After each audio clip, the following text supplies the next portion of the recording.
And we are live. Hello, everybody. Welcome to yet another floating comics chat. Terrence has floated away for a second week. Again, his boat sank. But next to me is Earl Grey, who is very reliable and is here. And the always reliable LahRasa is also here. And always there. We are here to talk about comics. Was there any other often we do our non-comics business beforehand. Was there anything you wanted to bring up, Rasa? Or? Oh yeah, what if? Talking what if? There's a what if Lego for you guys. It's a what if like I can't tell. Who is it? It's Wanda. Wanda. Is Wanda been in a what if yet? No, but it apparently Marvel decided that Wanda has to be part of the what if series. So anyway. I thought I'm going to show it to you. No, I was watching that what if episode of Doctor Strange, which is more my Terrence's and one of my favorite characters. So it was interesting to check it out and how other dimension Doctor Strange has lost his marbles literally, and has sought after. Instead of having to be like what powers we know he came when even I don't know if you guys watched the movie. Have you both watched the movie of Doctor Strange? I have not watched it. Oh, okay, so that's going to be quite interesting conversation. It sounds like you're recommending it. No, I have. Of course, I would recommend it because I like Doctor Strange. So if Terrence would be here, he would say, "Hey, yes, of course." But he was going to the area of Doctor Strange, which he is. Gone dark. He was absorbing so much power in order to save somebody, which I'm not going to spoil if people haven't watched it and they're going to tend to go to watch that way. But yeah, I was surprised by the end of it. My husband was like, "Is that it?" so the first what if he wasn't really figuratively. Yeah, maybe figuratively. Oh, I think it's literally. Anyway. So it was interesting to see how the way it ended. It's like you wanted, like you have the episodes, especially in, I don't know, maybe animated TV shows, like you have the proper end, and this one had an end where you can kind of take both ways. Was it really the end or was it just the beginning? But Doctor Strange generally, I thought, there's lots of talk now about the movies that he's gonna kick the bed or whatever that they say, like he's gonna die or they're gonna kill him in the movies.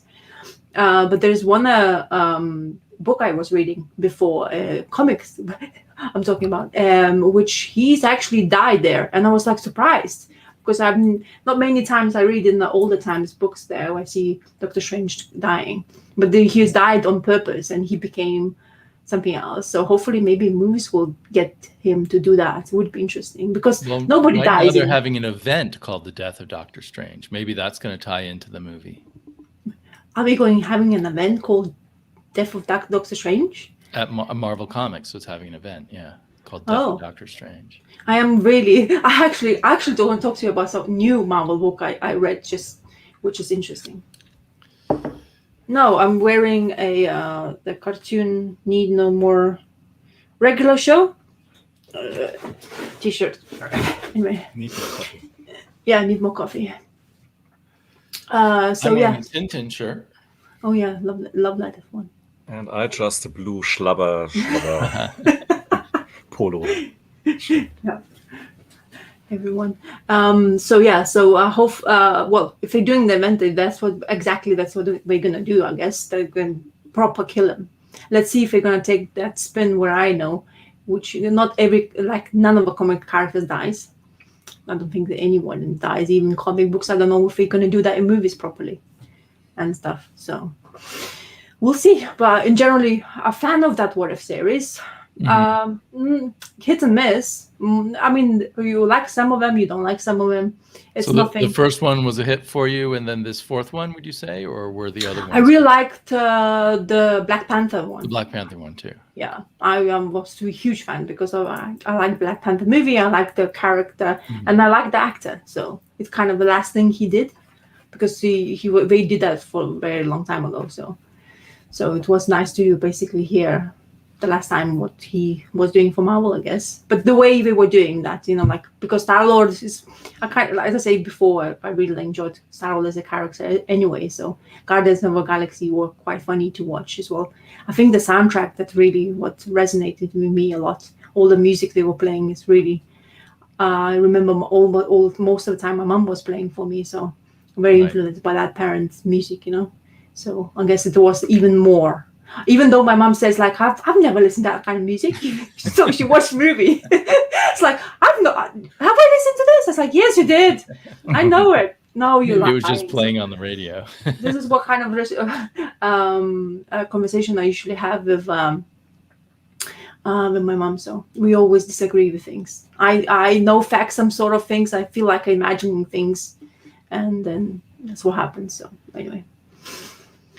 So yeah, this is. I plan to eventually watch What If, but I think once I realized it's all about the movies and not about the comics. I'm a comic book snob, I guess, and I want it to be more like the old What If comic. But of course, that wouldn't connect with the audience the way it movies. I wonder how they're gonna do the which one is that? The movie one.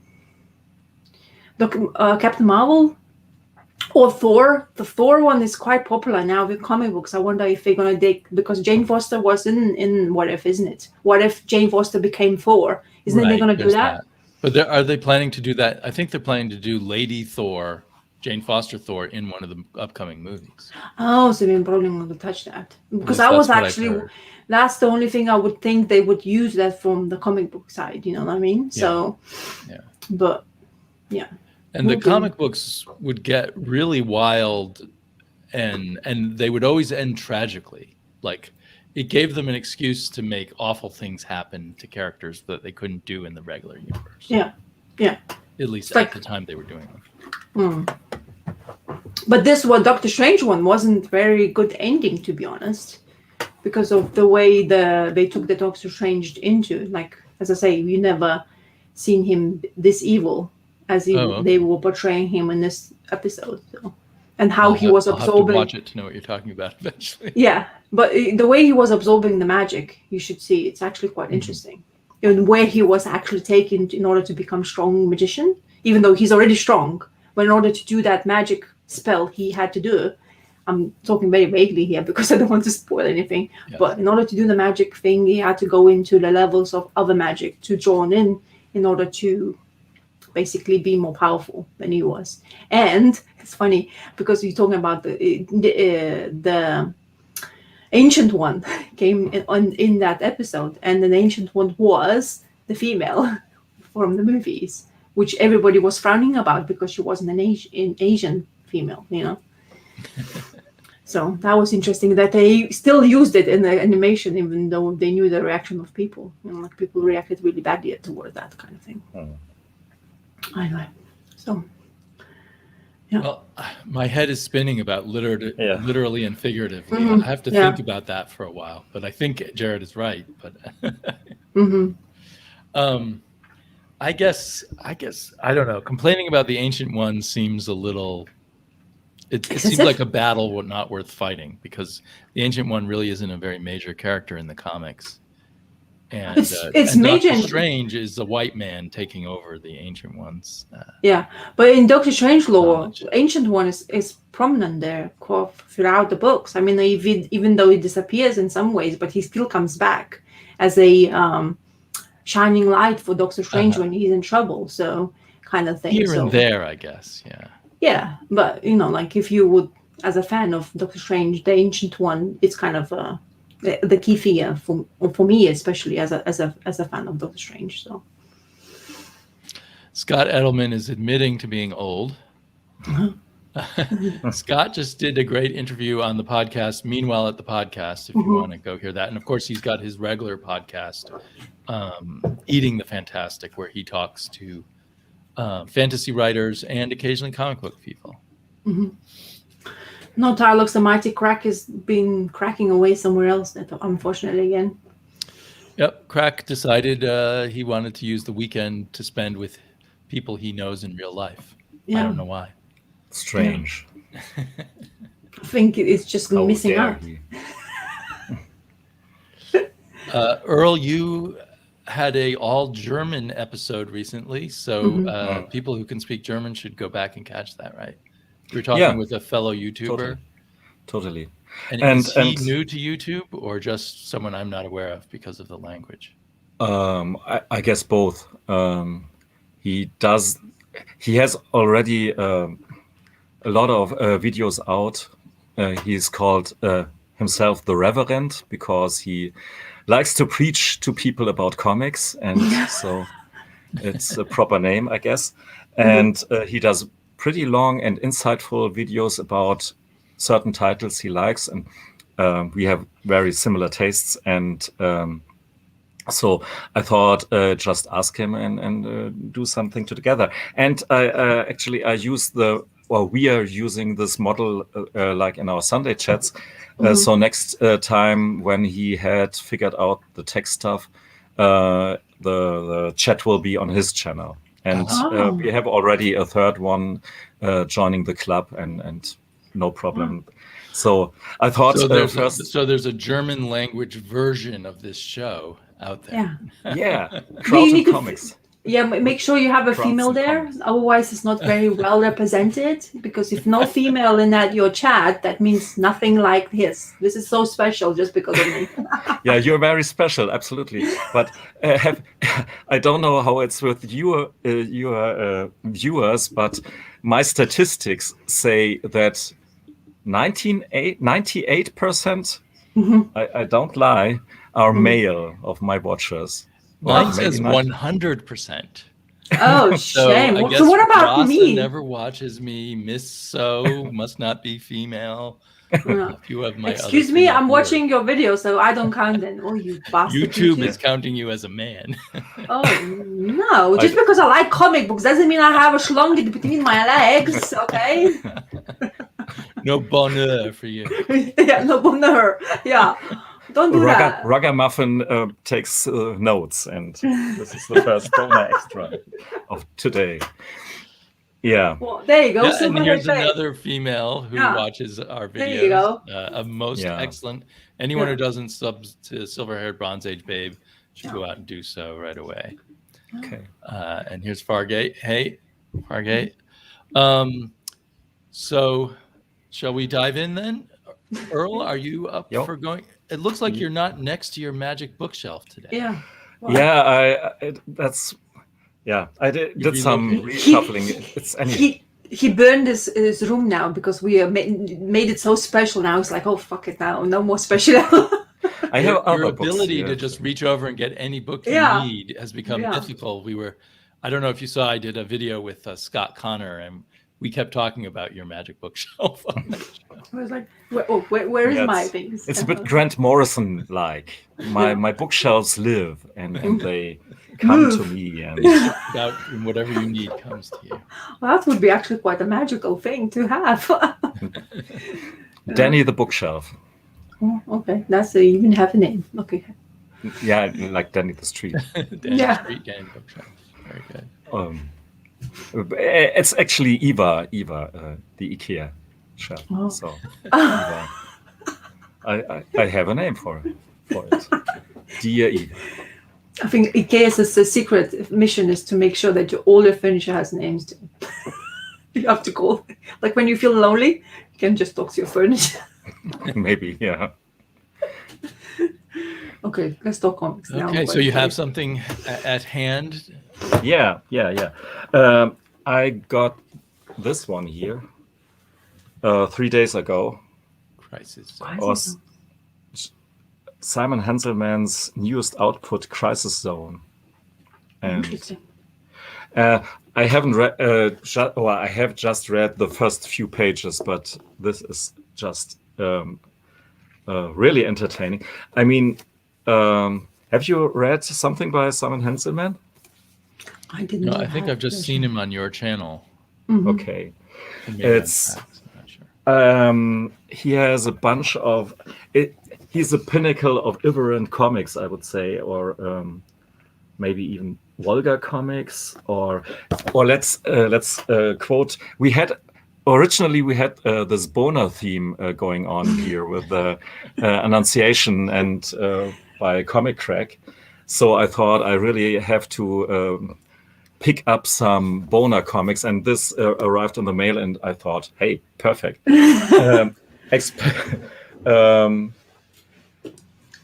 It's here. They state that this is the most comedic penis-based entertainment, and yeah, it's no understatement, I would say.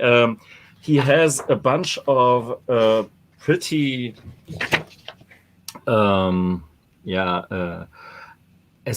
antisocial characters there.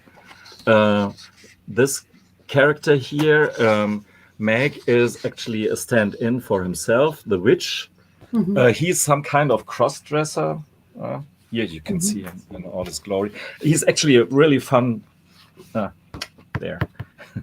fun character. If you watch an interview, he doesn't take anything seriously, and it's really funny. And all these malfunctioning drug addicts, and they're mean to each other to a degree that it's really funny again. It's always in the middle of awkward and interesting, and sometimes the first comic by Simon Hanselman, I really doubted that this is maybe not appropriate, or I didn't want to read it, but actually it's so funny that I continued with it.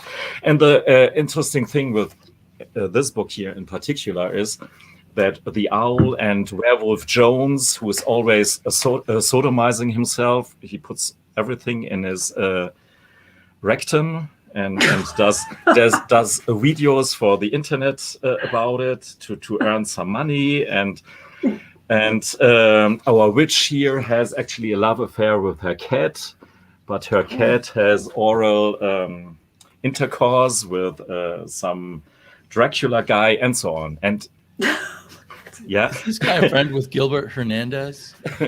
No, it's actually continuing. I will come to Gilbert later. It's really a continuing story, and these characters and all their with all their problems and so on, they're not glorified by any means. They're just real poor beings in a way, and sometimes you can really feel for them. But of course, this is sort of a diary of 2020. Hanselman started this as a webcomic in March 2020 when the whole COVID thing started. And he let his characters endure all the stuff that was going on. And for in particular, Werewolf Jones is not so much about the hygiene. And so he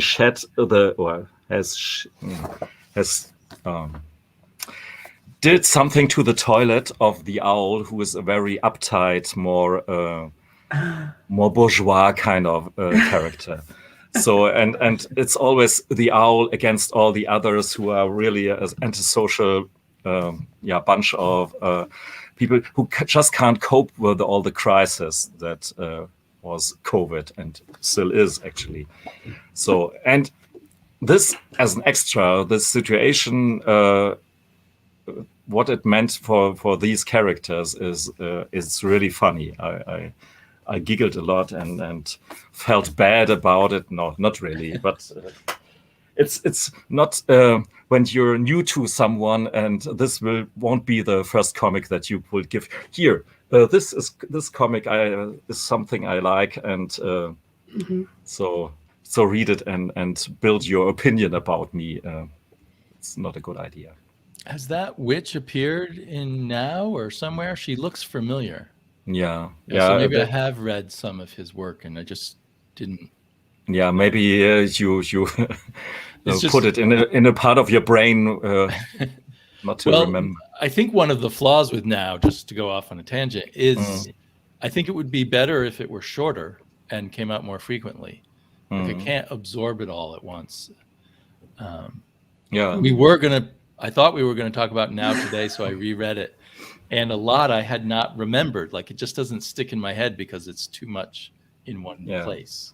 How many pages is in that magazine you guys want to keep? 120, I think. Wow, so it's like a proper, or at like least 5. That one I looked at last week was 120 pages. I think this one actually is 108. Okay. But there's so many different styles in one place, and the there's a long list of stories here, and it just it's just hard to, maybe because I'm used to a different style of reading. Yeah. Yeah, maybe it would be interesting to have something like now in a comic book format. Yeah. But I wonder if a lot of people will go for it. Yeah. Yeah, the problem could be that in some now comic book format there would not be one story that someone would like, and so stop to pulling it. And the beauty with a bigger page size is that you always, at least I find always something to like and go from there. And some stories in now are pretty long, actually. Yeah. And so if you take these longer stories, there would be not enough space for additional material. Right. Maybe, but yeah. Well, so I just didn't. As you were showing it, I thought that looks familiar. Yeah. But I can't remember where I read it. Yeah, he's a Fantagraphics house artist, so to speak. In the meantime, one of the stars, you can really say. And yeah, really recommend it. Cool. But I have to read the rest of the book, and I will do a video for sure about it. Let's see what's strong. Hanselman's fantastically expressive. The more you read it, the more you know the characters just from the art. Yeah, have I something different? Is that something? No, he's disagreeing with someone else in the comments, but I missed. Okay. Yeah, Zesty Clam doesn't get the appeal. Yeah, because of the art style. Yeah, I assume he's actually read it and just didn't. But these artists, like the Fantagraphic style artists, they're also specific. I think you either grow to like their art or you don't. There's not like a middle ground there for a lot of them. Yeah. Yeah. I totally get it when someone says that his art is formulaic, or he always uses the same formulas to draw his stuff. I mean, he did this drawing, I guess, 8 panels each day, almost a page each day. And when you do this really day for day, you have to simplify your stuff. And it's all crayon colored with crayon pencils, colored pencils. You can see this. And, well, in a way, it's in the tradition of then a newspaper comic strip where, yeah, if you look at a whole book full of peanuts, it's variations of the same things over and over again. Yeah, Peanuts is a good example. Most other. I mean, he's not Schulz by any means, right. But well, I don't know if anyone else is. Yeah. But I like that the way with the book you showed me, it's very cartoony, but the back matter makes it actually quite more entertaining because of the characters he's using. So I think it's in that sense is kind of really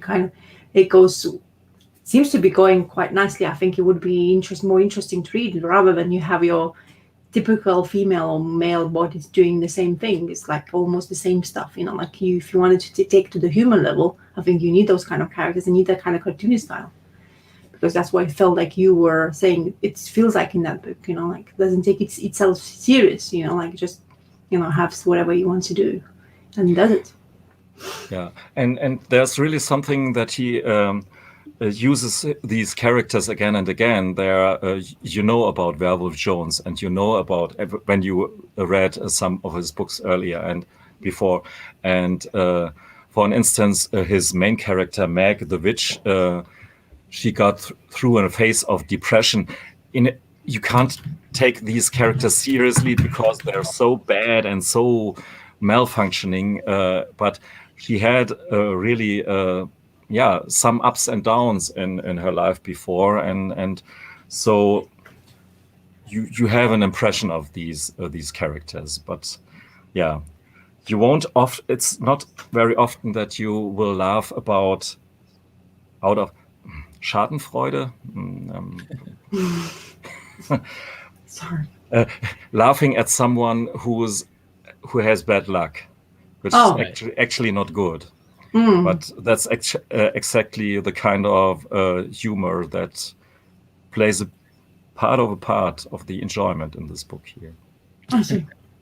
Okay. But Laurel and Hardy and all these, it was all about that kind. What's the English word for that? For Schadenfreude? Schadenfreude.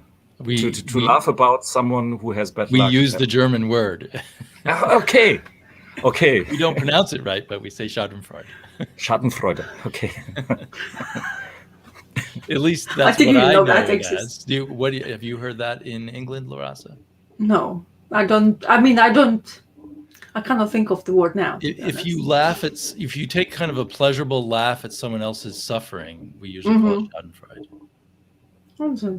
It's a bit of a high-toned word here in the U.S., but people use it. Okay. I didn't know that, so it's interesting. I learned something new.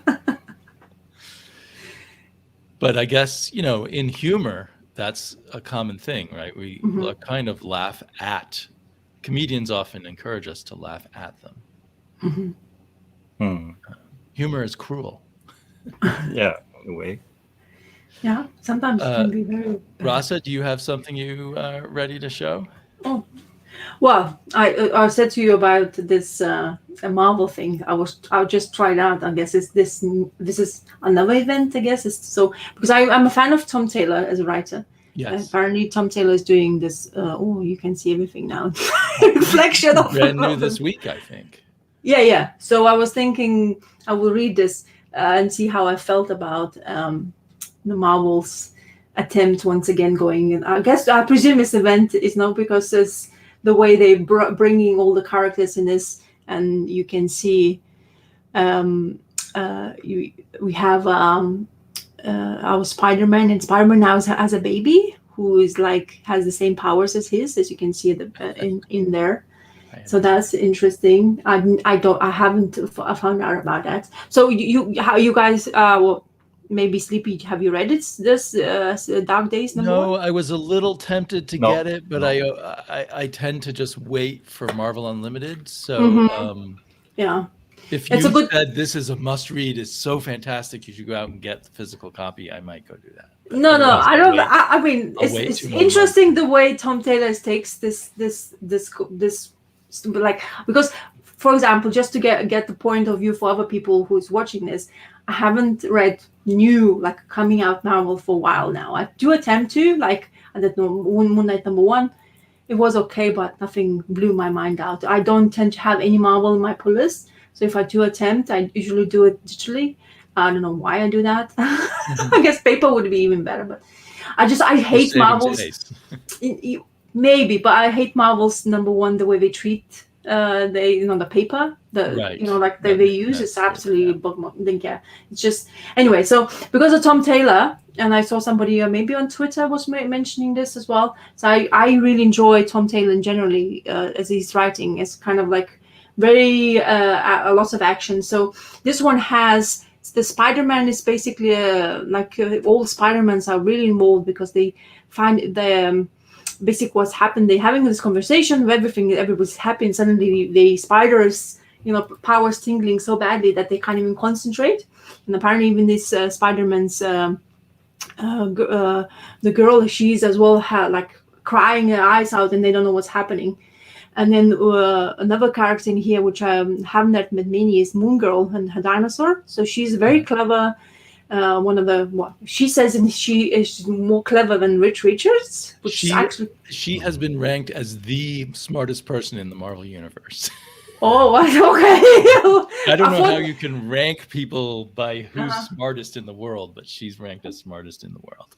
Oh, I see. So anyway, so she's in there, and then she's figuring out something's happening, and apparently this is all about it. There's X-Men involved, so all Marvel Universe is going to be involved in this. Right? So as you can see, Apocalypto is here back, and he's really happy because something's coming, and they keep on like telling him a couple of pages saying something is coming, and so they, of course, Spider-Man goes and investigates, and then they come across Moon Girl, and Moon Girl is going to Fantastic Four because apparently she knows that Reed Richards is the second cleverest man, so she wants to take turns together and see and understand what's happening. So what's interesting is that most of the Fantastic Four is involved, Sue Richards is involved, which I really like, because I tend to, after reading that many Fantastic Fours, I really enjoyed like Fantastic Four as a team anyway. And also there's Watcher coming in along, and they say, oh, it's the only person who's going to help us. And he's like, I'm not going to involve, because if you don't know, Watcher is just watching. He's a creepy guy of Marvel. He goes sits on the moon and just watches every single thing what's happening around in Marvel Universe. But apparently Earth has only hours. He just came to tell them. So I can't help you, but you only have like a couple of hours because Earth is going to be destroyed. So apparently many moons ago, billion years ago, apparently, a living machine was created. And then because of that living machine, it was destroying lots of universes and stuff like that. And there's this ancient creatures, I forgot the name now of them, who basically, in order to defeat him, they decided to do something, which is they used our Earth as a, in that billion years ago, Earth wasn't really important, apparently. So they put this machine inside the core of the Earth to hide him, to make him sleep so he doesn't wake up. So from their point onwards, this is where everything starts, and everybody's trying to and Doctor Strange gets involved. It piques my interest as well. Wanda and Vision gets involved. So this is the team who is supposed to defeat. So the Thing for muscle, Doctor Strange for his magic, Wanda, and because Wanda can, she has a hex powers, and then Sue Richards has that bubble, which can protect everybody. So and then they go into the center of the Earth, and this is the creature they see. It's actually, honestly, it's very entertaining first issue. I'm not going to say more. There's Wanda characters as well, you get your Wakanda involved, because it involves everybody because of the, it's the whole Marvel Universe. Even the Atlantis gets shattered because of whatever. Because in order for him to escape that center of the Earth, he needs, basically what he's trying to do is to split Earth in two pieces. And then that's how you have a team to solve it, and things happens in here, which I don't, as I say, I'm not going to spoil it because number one issue is an invent issue. But what I have to say is just, Tom Taylor writes really good, to be honest. He's really good at standard superhero stories. Yeah, he's exactly. One of the best at it. Yeah, it just picks up all the characters. It seems to be using them as, he knows most of them. I bet he does a good job of understanding what they can do and what they can't do, I guess. And then It's nice to see those younger characters, like you see Moon Girl gets involved because she's like, as you say, smartest person in Marvel Universe, and like that kind of thing. But a lot of what happens, there's a scene in here which is kind of like, so we're using there's a scene in here where Wanda basically disappears, in that movie. The click when happens, she like flutters away. They use that in this comic book, so I felt a little bit, did you have to use this kind of thing? But anyway, because his power, apparently this machine's power is so great that he uses the finger quite easily, or he's able to destroy a lot of superheroes in here. So there's quite a few deaths, which I was, okay, interesting way you're going to take that there as an event. But yeah, as I say, it's really, it was entertaining, to be honest, more entertaining than I expected from Marvel to be, because I don't like event books. But I know Marvel event books number one issues are really strong.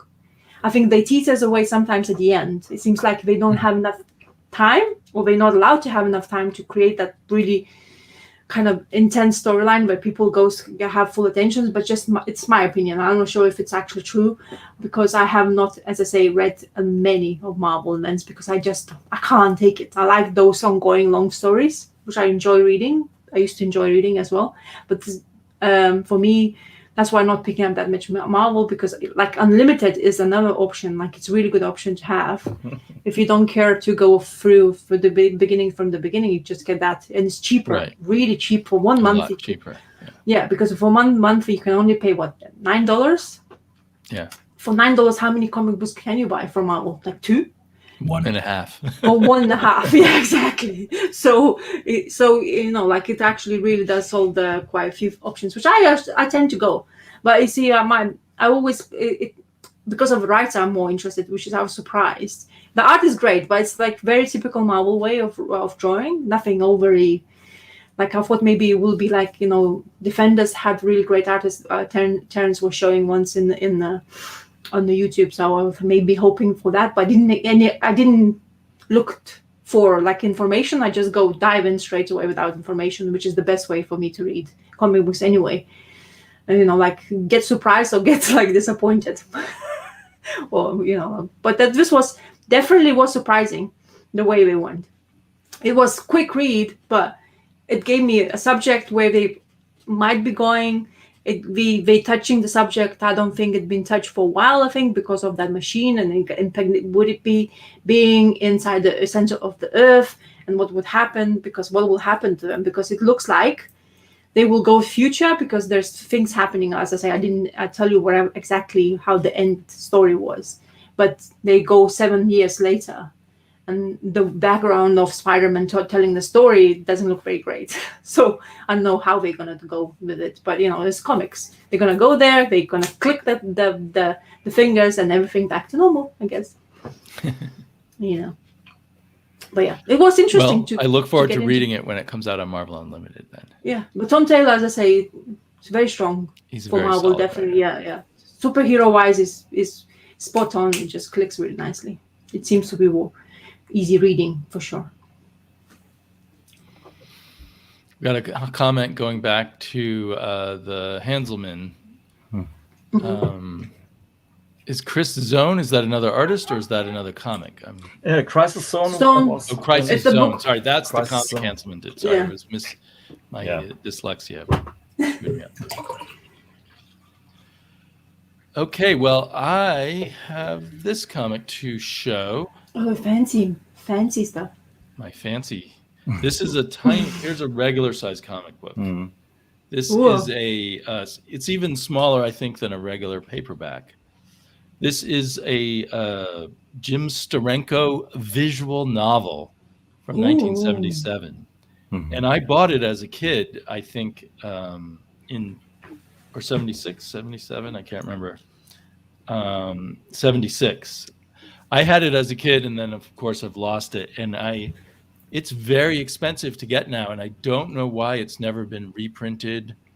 I assume that Steranko owns the rights.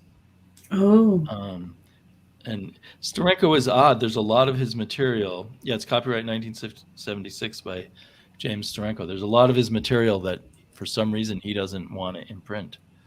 I'm not sure what's up there, because this needs to be in a large size edition, and I'm sure there's a lot of collectors who would like to own it in a nice large hardback.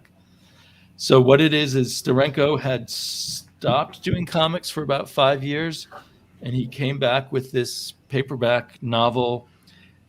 And the title of it is actually Chandler Red Tide.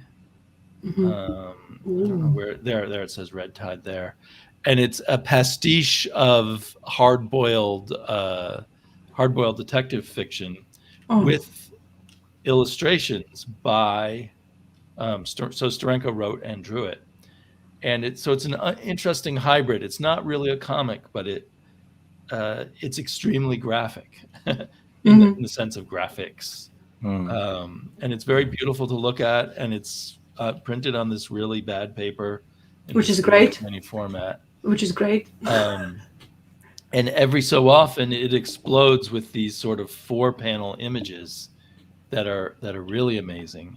And the writing is a very fun, absurd pastiche of this kind of genre.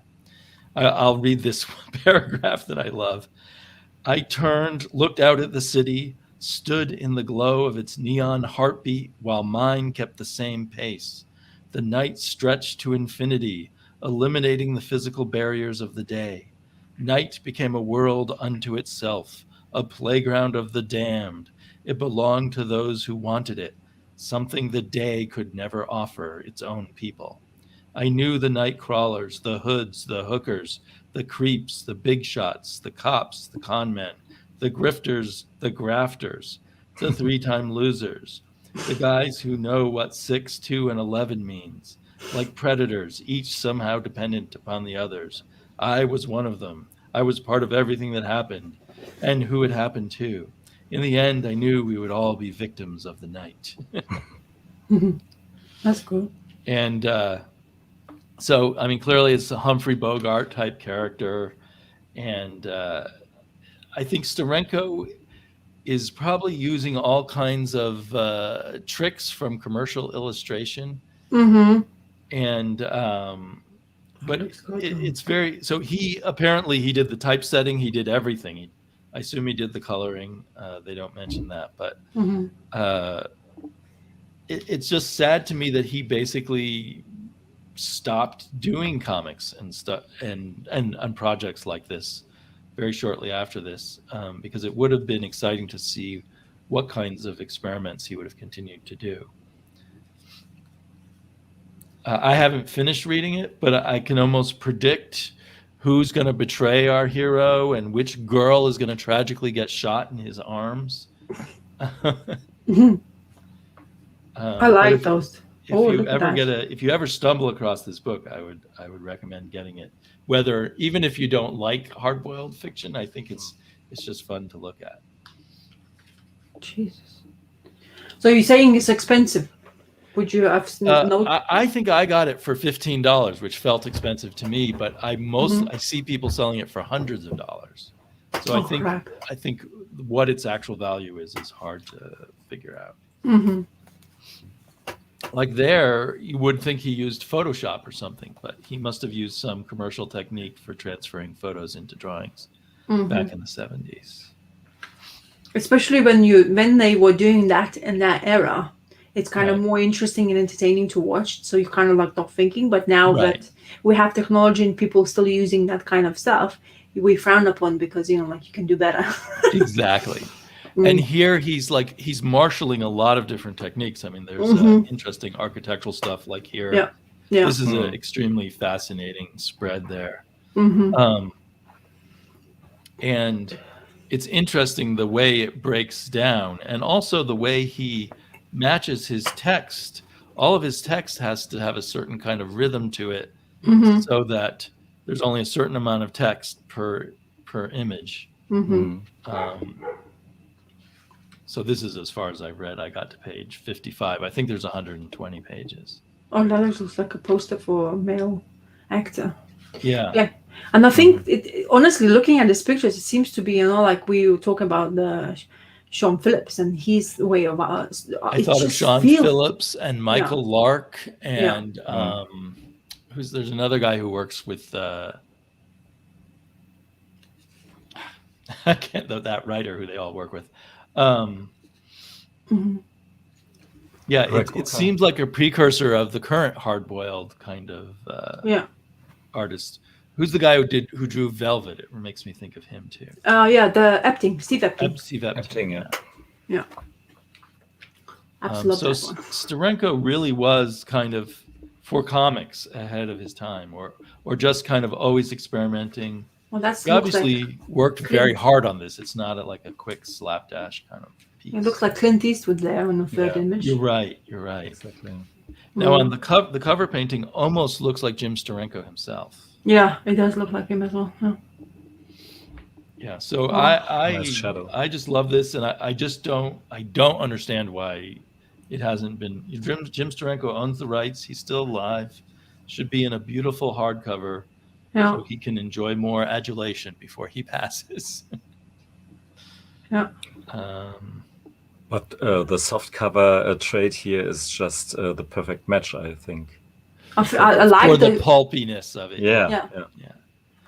But I always lust after when there's beautiful art. I lust after the big edition. Mm-hmm.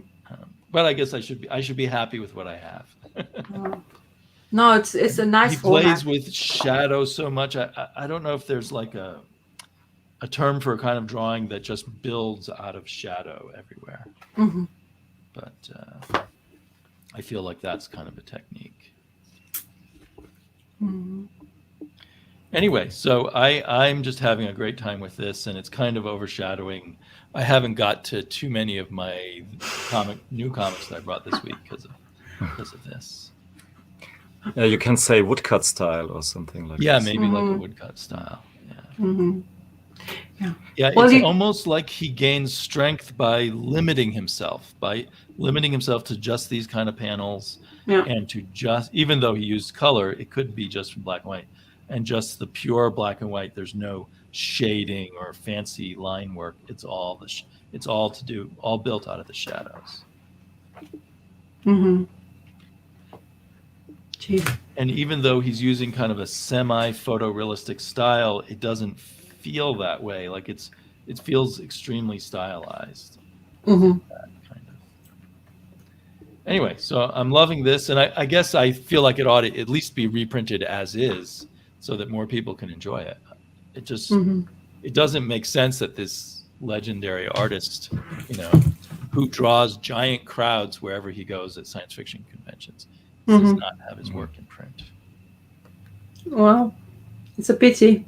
I definitely wouldn't mind owning that, because I like that kind of stuff. I really do enjoy the formats on those small books, the pulpy or especially detective storylines, and I'm a huge fan of those.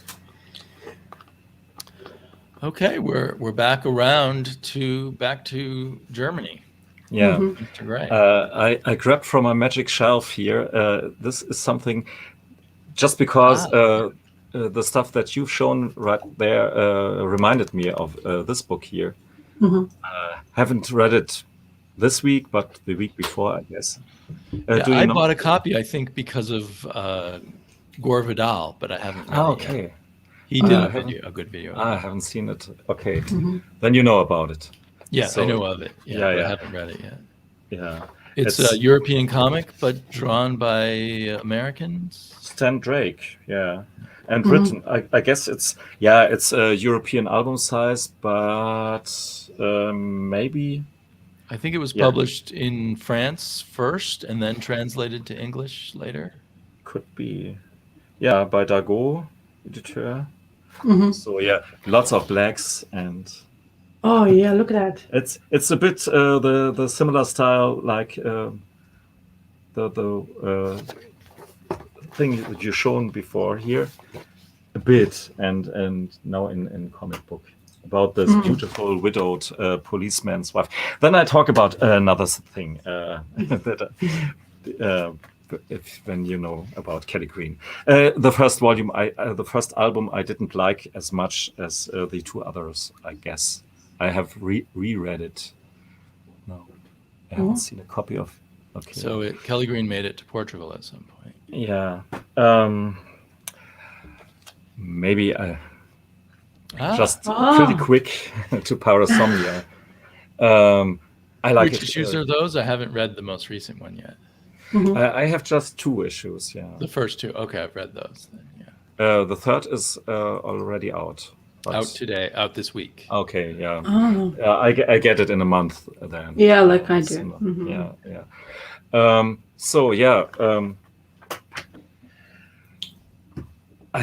I mean, the story is quite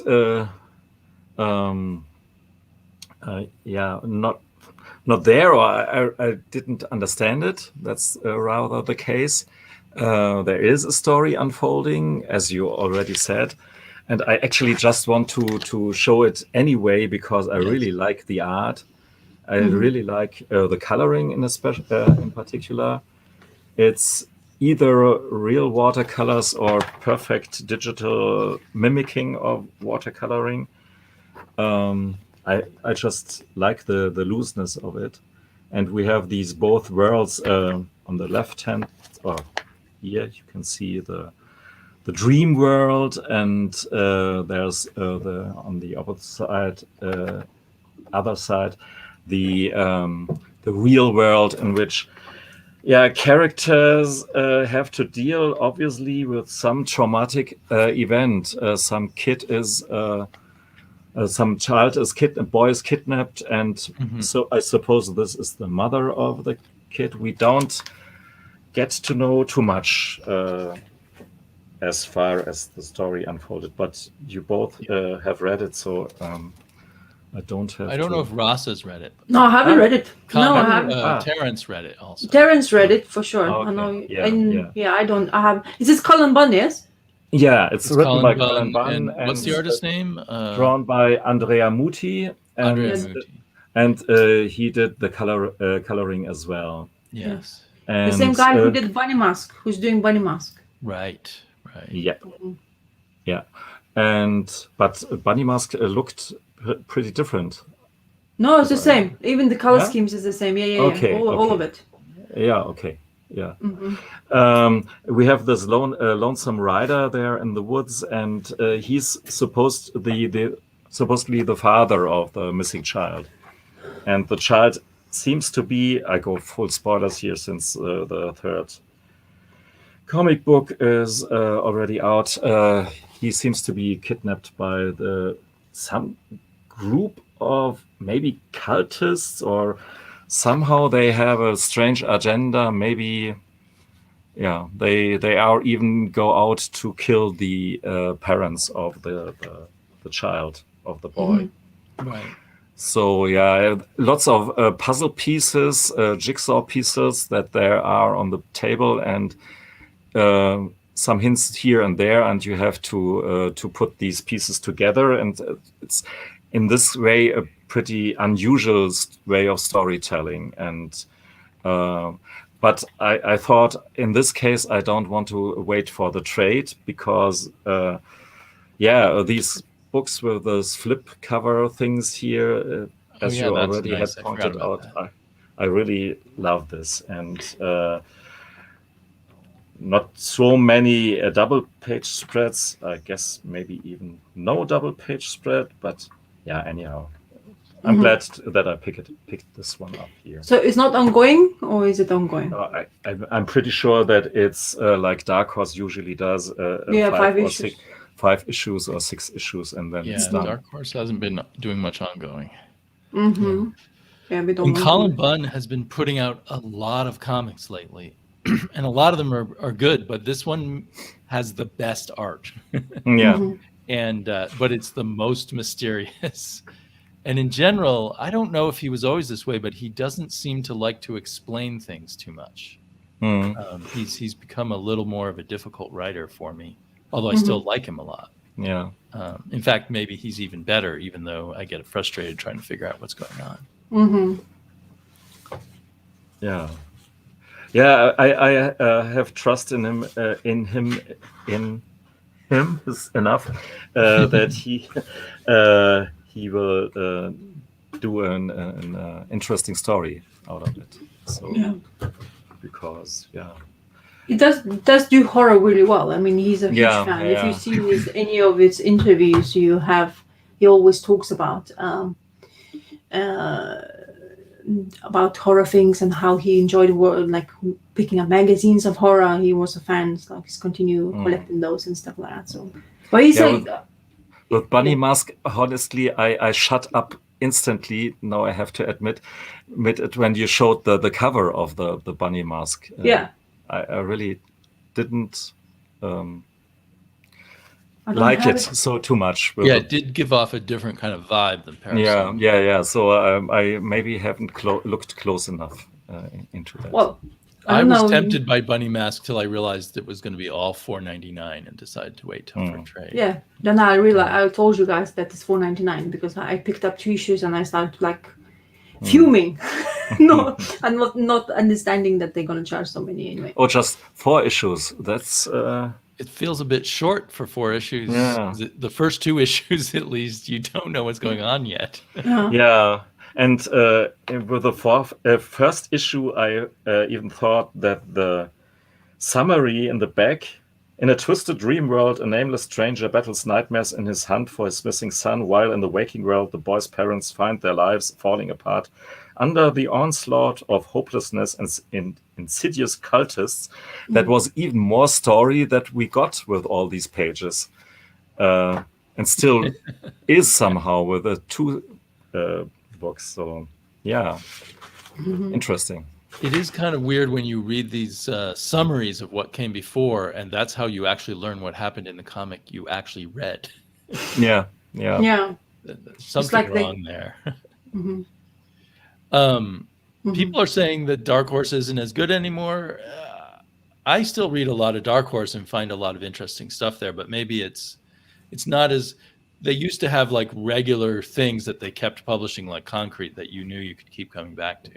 And now they just have maybe Black Hammer and Hellboy. I mean, in terms of producing exceptionally well-made books, they're just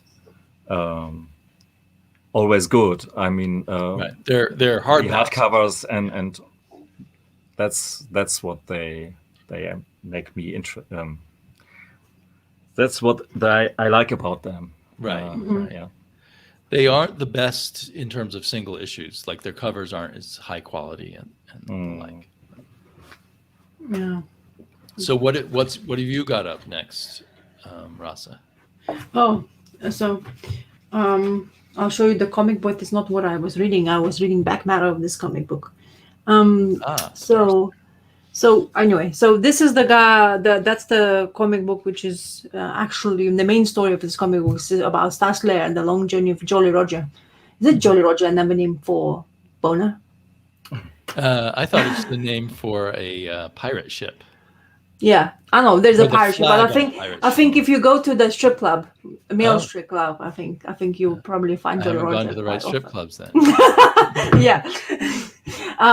Anyway. So it's not why I came to this one, because I actually, if you don't know, guys, but Star Slayer from a PC new era of comic books is number 2 is the first appearance of Rocketeer, which makes it a valuable issue more than the this one's not, nobody wants to talk about this one, actually. They only talk about Rocketeer anyway. I kind of, because I'm reshuffling my collection, I've been mentioning that for months now, actually, which I'm really not doing really good job anyway, because I'm still reshuffling my comic books. Anyway, so I realized I just feel like Dave Stevens, and I know why I liked it. And this it's just the way Dave Stevens was doing comic books in that time. And the way he's drawing and the way scenes are selected. And it's a very simple story. This guy finds this like prince of this secret government scheme of having a flying engine of the man. You can basically put it in a mask. And it's just like the way his colors is used. And I really like this print paper, like that really shitty stock paper, but it just brings out those colors and shading so well. And I think that's what it was made for that era anyway. But then he finds that, and then he's gonna show this in this air show. And funny enough, I was actually at an air show on Saturday. So it's kind of fitting. I was reading it before. It wasn't a very good air show, to be honest, this time. But we were watching this famous, in England, we have this Red Arrows, this fighter pilots who is performing, and it's always very, at the end of the summer, they usually do air shows. Quite famous, honestly. If you have not seen this kind of thing and if you're visiting England, it's definitely a must to come to watch, because there's so many people. We were in Bournemouth, a beach town, and I've COVID and everything, and so many people. I was actually quite sweating. We didn't really stay there for a very long time because it just was too many people, and I was starting to hesitate why we're here because honestly I haven't felt that many people around Right. It's hard now to be around lots of people. Yeah, it becomes like quite tiresome. But anyway, this is like a couple of pages of Rocketeer, and then absolutely loved it. It continues the story, another snippet of this story in Stars Layer number 3, and then they came out with number 1. But I had almost troublesome to find it because, of course, Rocketeer is quite famous. There's a movie coming out of this, and Dave Stevens fetches quite a lot of money. So I never got hold of that number issue, and I would love to read more because I just like the way Dave Stevens worked his magic with the like panels and the way Rocketeer itself looks like, like freely the now like famous. Honestly, even the a lot of artists has been trying to kind of draw it a similar way. I even attempted to draw Rocketeer. I remember, I don't have an example, unfortunately. I don't know where to put it that time, but yeah. So I just wanted to explore the Dave Stevens again, and there's very little stuff I have in comic format. I have just really a couple of them because I'm never able to, as I say, find it in the like back issue bins, to be honest. So usually fetched quite a lot of money for them. So yeah. So very good story if you haven't read it. It's very simple, but honestly, you read that as just, if you enjoy Dave Stevens, you definitely would want to have him as something of his in comic format, just to experience him. And I think there's the artist edition of Rocketeer, isn't it? Oh, there is. Oh, okay. I didn't know. Yeah, but it's good luck finding it. If you haven't, you don't have it because it's pricey. Like as I say. I still remember when it stood in my comic shop on the shelf. Yeah. There it was, but somehow I wish I would took the trigger because I really like. Yeah, it's honestly it's beautiful to look at, and yes, Captain Victory of Mr. Jack Kirby is in this as an advertisement as well. So he was there. Yeah, but I actually picked up this. I was surprised. I picked up this first appearance when it was going kind of crazy, and I picked up for 50p, and I was like, oh my god, I'm gonna definitely buy it because I've never, as I say, never experienced having it. Dave Stevens that many books in comic format, as I said. So I'm a fan, and I was like, oh my god, and I was more excited about that the Rocketeer and this guy, the Star Slayer. Mike Grell is well known for his Green Arrow in DC Universe. Right. He's been, it's quite known, and lots of people are a fan of it. And it's not bad as a barbarian story, to be honest. And actually, it's funny. Issue number 1, I just wanted to show. We would say Red Sonja is only wearing stuff. He was wearing a skimpy stuff as always. Look at that. Is that a under or like whatever? It's like a G-string. Yeah. Look at that. Look, but the man, is so hairy. But Jesus, you can't see any of pubes in here. So you see, he's taking care of it. Yeah, it's well representing the barbarians. Like Red Sonja, like all skimpy outfits, we're barely touching her. The boob coverage and nothing almost. But yeah. Anyway, I just wanted to show you that. Yeah. I think that was an exciting time with Pacific Comics. They had a bunch of stuff. Yeah, the Pacific. Yeah, but there's not many of them, isn't it? Pacific Comics didn't last very long. They did not last very long. Yeah. I can't remember what put them under, if it was a distributor problem or like a flood at a warehouse. It was something like that. Well, just one thing, the way the Mike Grell, it's not easy to give birth. This is the first words you see. I was like, what? Ask anyone. It's even harder when you are 5'6" man trying to give birth to a 6'4" barbarian. For one thing, it takes gestation periods and over 3.5 years. I don't even want to talk about the stretch marks. This is how he starts the comic book. This is how he introduces. In the actual panels or in the introduction? No, introduction. That's the introduction you get here. So you have a little bit of a taste of how Mike Grell was thinking. In my head, I always picture Mike Grell as some guy wearing almost no clothes at all because his character Warlord was the same way. Yeah, well, maybe that, because it looks like almost similar characters. I mean, all of them mustaches, they look kind of very similar to each other anyway. So Yeah. maybe that's his own fetish. Yeah, that's his type. Yeah, exactly. But anyway, it was wonderful to read that little couple of I think 8 pages in total you get from the Star Slayer, a couple of issues. So it was great. 4 pages per issue. Wow. Yeah, because at the end of the day, it's still Star Slayer's book, not Rocketeer's. Let's see. What I think I will, since we were talking about Marvel Comics a moment ago, I will show you the Marvel comic I read this week. Oh, Scott Connor says Mike Roll doesn't look anything like these characters. Yeah, Whoa. The pictures I've seen of Mike Grell, he seems were when he was older. So he was just a overweight man. So I read this Fantastic Four from a month or two ago. I guess it's number 31. And it was the first Fantastic Four I've read in quite a while. I read the beginning of Dan Slott's run, and then I just jumped in on this one. And it turned out to be a really good one to jump in on. It was kind of a one and done issue. Yeah. And it has the art. I think I might not have liked this art in print, but I really liked it digitally. Like this color might have driven me crazy on a piece of paper. Who knows what it would have looked like. But glowing on my screen, it was fun to read. And so Mr. Fantastic and Ben Grimm just need to have an adventure together. They haven't been able to spend much time together. So they go into this place, what's it called? Like the Imagination Verse or something. Looks like the Stargate. If you ever watched that lot TV like Stargate. You're right. Yeah. You're right. The Forever Gate, it's called. You see, they have to change because otherwise, Yeah. And then we got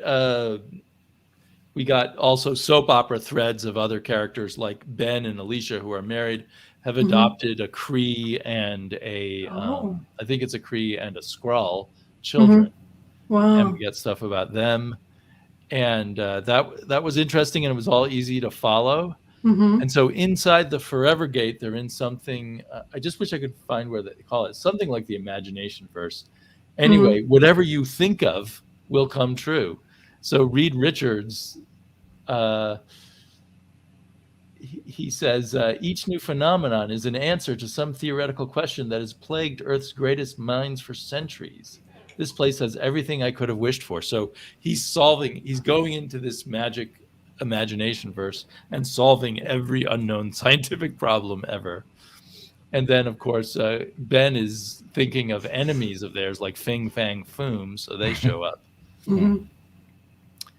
And we also have a subplot with this character who I remember from reading Fantastic Four when Matt Fraction was writing it, who is the one of the clones of the Wizard. And so he uses the Imagination Verse too to get revenge on some guy who's done Valeria Richards, broke her heart. and there's his father, the Wizard. But because he's used this Forever Gate, you can only use it twice in one 24-hour period, or maybe once a week or something.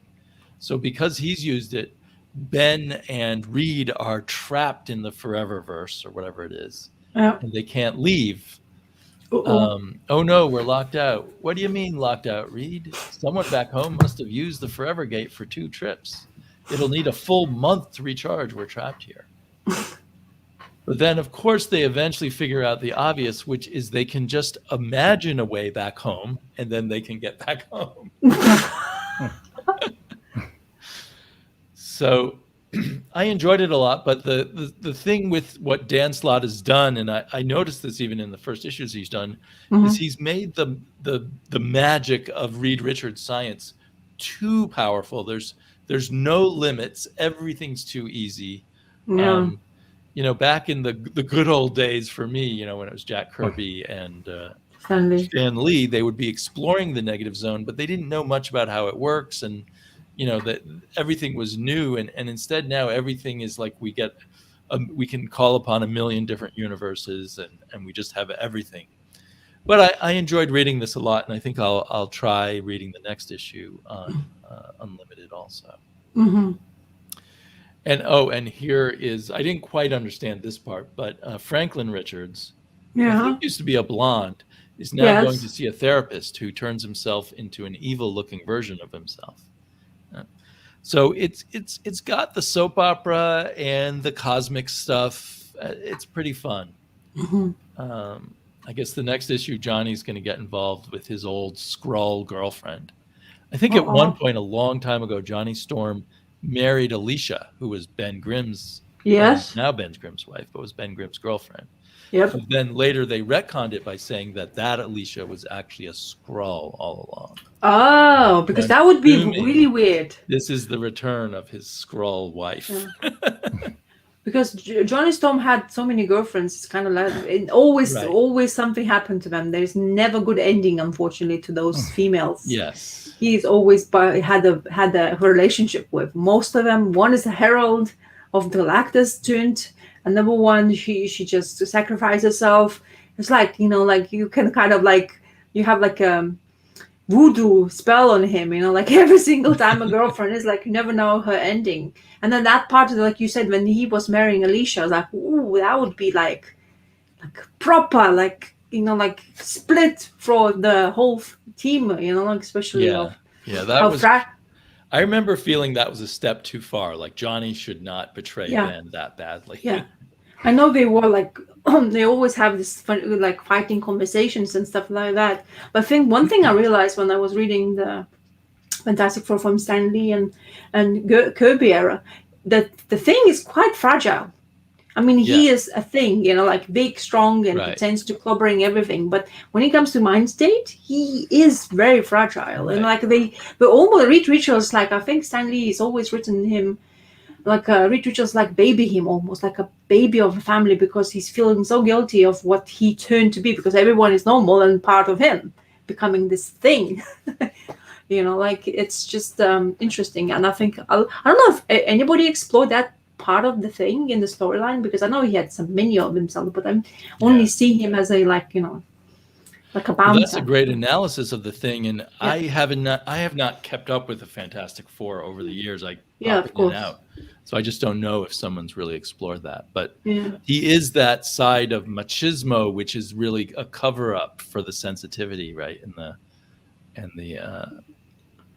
If Darwin Cook hadn't done the Fantastic Four, I think everybody would have loved it, because they will be always happy, to be honest.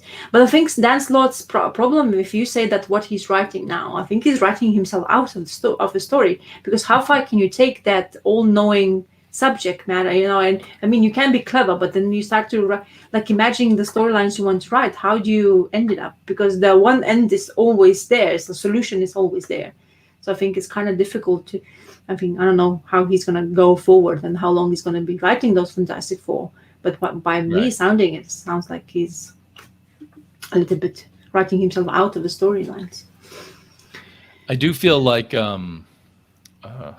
Juliet and Jack Kirby must have been looking at each other's art, but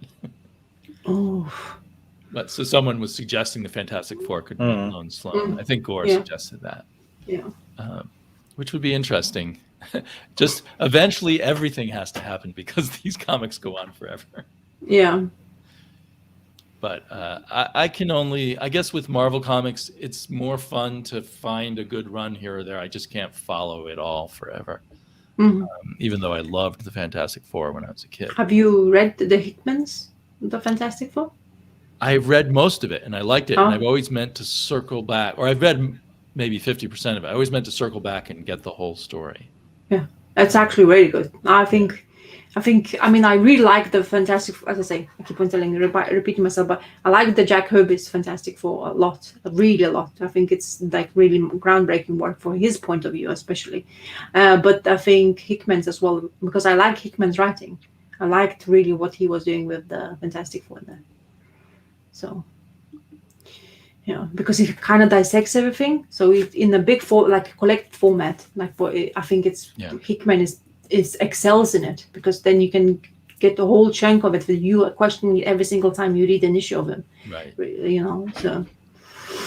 Yeah, and I think, like I was saying, I was talking about the Wizard's clone. I think that actually comes from Hickman. I remembered it from Fraction, but it was there before. Yeah. Hickman kind of has set up all this stuff that I think all the recent people on Fantastic Four are still working with.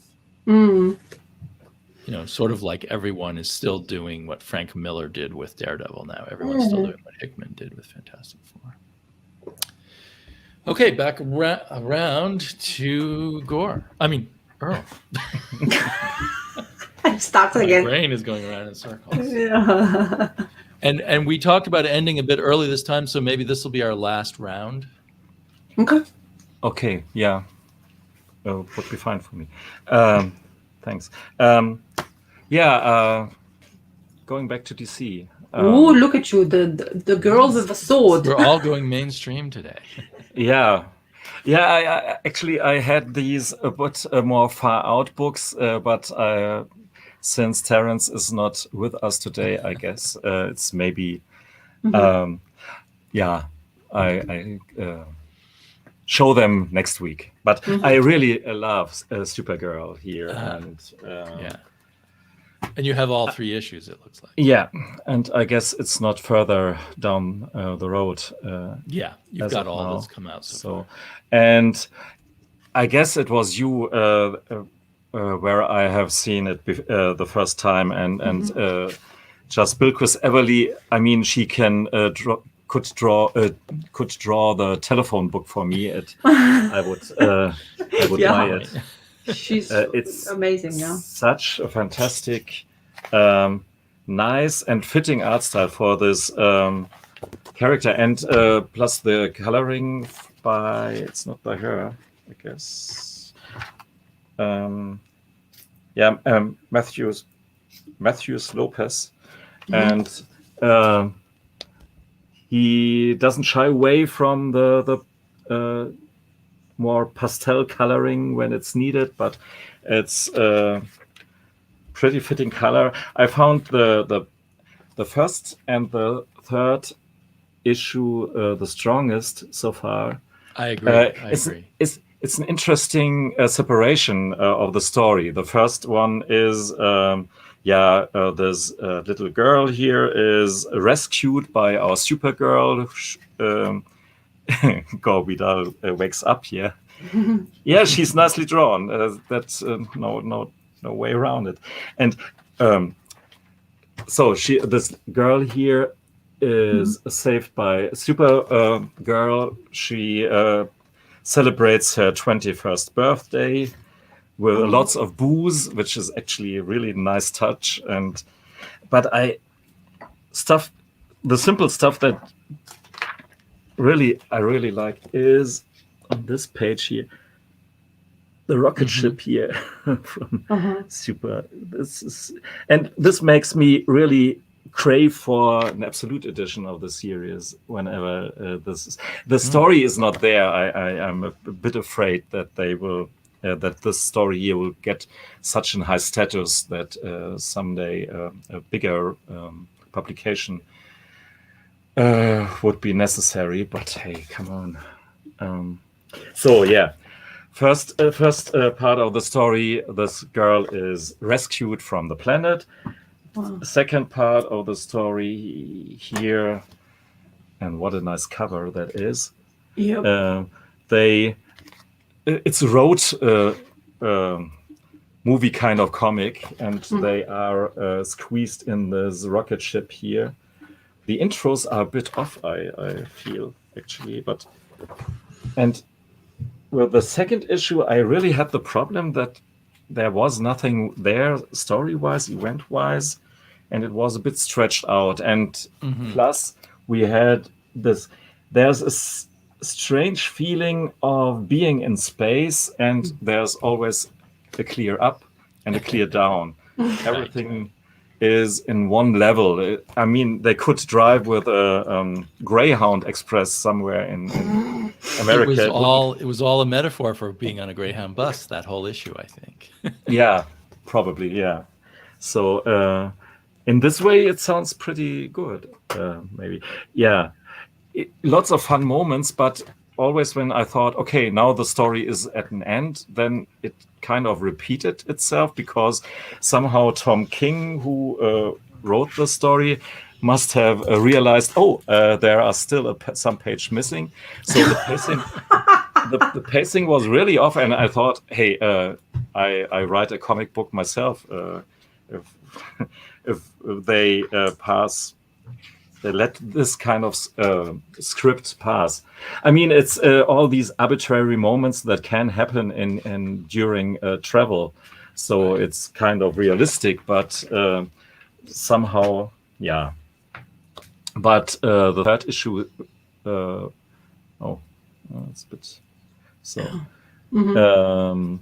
Rescued the stuff in a way for me. Maybe since I'm just reading lots of Lovecraft-inspired comics right now, and this is clearly Supergirl and her new girlfriend, new friend of hers here, visiting Innsmouth on some place. It's not totally Lovecraft, and because these fishy amphibian creatures are as creepy as Lovecraftian creatures can go, but there's even more darker mystery behind them. So maybe that is solved at the end of the third issue somehow. And somehow there's a hook for further stuff to come. But as I said, Tom King's story is maybe not the greatest of all time, but Bilquis Evely, she can draw everything, and I'm pretty glad. Well, when he wrote a Superman story, every issue, it was done in like 10-page segments, and every 10-page segment, like Superman was on a quest to save someone somewhere out in the universe. And every episode he was in a different place, having a different little mini experience. And this Supergirl seems to be reiterating that pattern. This time I think they're on a quest to somehow catch the guy who killed the narrator's father. Exactly. But also I think Supergirl wants to get him to somehow save Krypto. But the goal is usually forgotten as we go from place to place, because Tom King just wants to make his little parable in each setting, I think. Parable might be the wrong word, but... it's maybe no incident. I really forgot about Krypto. It was somehow unclear if the dog really died at some moment, and later on they just said he is dead, but some pages later he was could be rescued again, and there's something that this person they're hunting could save Krypto. I mean, they've left Krypto behind on a planet galaxies away, and they're somehow going to find this guy, come back, and save Krypto. There's a lack of convincingness to that. But it seems like if he comes up when he just comes up with a good situation to play with, it's a fun journey, I think. And I like the voice of that. I can't remember her name. That alien girl who's her companion. Right. Yeah. I think I like that it's purposefully very formal and unlike the way a modern person on Earth speaks right now. Even though I had somehow, there's obviously some thinking behind it, but I thought she speaks like someone who was really educated, but on the other hand, her upbringing seems to be very simple. Right. She's supposed to be a farm girl on the world, but also somehow, very formally educated. She speaks like a maiden at King Arthur's castle. Yes. So why does she has a sword, and why everybody's like, why Supergirl has a sword? Or it's just a part of the cover, or his actual sword was part of the power? I think the first planet they're on is kind of medieval, so there's sword play. So it's just I see. Yeah. So did you? Is it good enough to show your your daughter the Supergirl? Because I know she's a fan of it. I read the first 2 issues to her. She liked the first issue and lost interest in the second issue. We read it at bedtime. I still read her stories at bedtime. So I need to go back. That third issue seemed kind of a grim story, so I didn't feel like reading it at bedtime to my daughter after I'd read it. Yeah. Because it involved kind of a, well, not a Holocaust type of situation, but something close to that. Yeah, very close. Yeah. And I thought that was a very good metaphor, not just for Holocaust, but for kind of how civilization has worked throughout time, where different groups are sacrificed for the interests of other groups.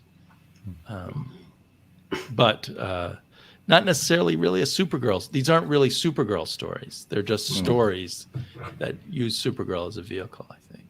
Yeah. It seems to be that editors who has editing Tom King doesn't really do a job, or he has some kind of like free run, because it seems to be everybody who is describing Tom King writing is like, he goes to the story, forgets whatever he was just telling previous story, then he starts telling the story and he's like, oh, deja vu, I think I've read that in first issue, and then you're like, it's just, it seems to be that Tom King is able to just do whatever he does, but somebody needs to tell him that this doesn't make sense in some ways. You have to somehow make it more, I don't know I don't want to say you have to fix Tom King writing. It doesn't mean that, because every single writer has his own voice. But this guy seems to be, he's repeating himself quite often in his own series, which is, why would you have to do that? Like in order to tell a story. I think one thing, cohesive story enough for him was when nobody knew about him, when he had popularity and he written that Vision story, which everybody liked. And I think that just felt like he was just doing it and nobody knew how he's writing, but it seems to be, it didn't repeat itself. It just had the storyline. He went with it throughout the whole run. And it's one of my favorite things I read, especially with that kind of like Marvel character. Sheriff of Babylon was excellent. Oh yeah, I actually haven't read it because totally another kind of story, but yeah, I haven't read that one yet either. I didn't read Sheriff of Babylon because of the subject matter, because it was in Afghanistan, it was lots of war situations, and as you know, you can have that in the news most of the time. And I know it had really great artists. I forgot who was the name of the artist, but I know the art was Gerard somehow. Yeah. And that story had a lot of stuff to do with himself and his life before comics. He worked as some kind of he was agent or CSI. something. Well, not CSI. What is that other one? CIA. Yeah, CIA. There you go. That's what he was. He was an agent of the CIA. And he was down there, and so he worked a lot of knowledge into the story, and you can really feel the authenticity. Yeah, authenticity. Yeah, you know what I mean. And so that's a lot of different, of course. Of a Supergirl story, but I think he had some history with editorial in DC, so he was not always very welcome with his works. Right, but maybe now he's untouchable by the editors because of all the critical acclaim. I don't know. Batman was. So I think LahRasa is right that he was better edited, or it seems like he was better edited on the Vision than later works.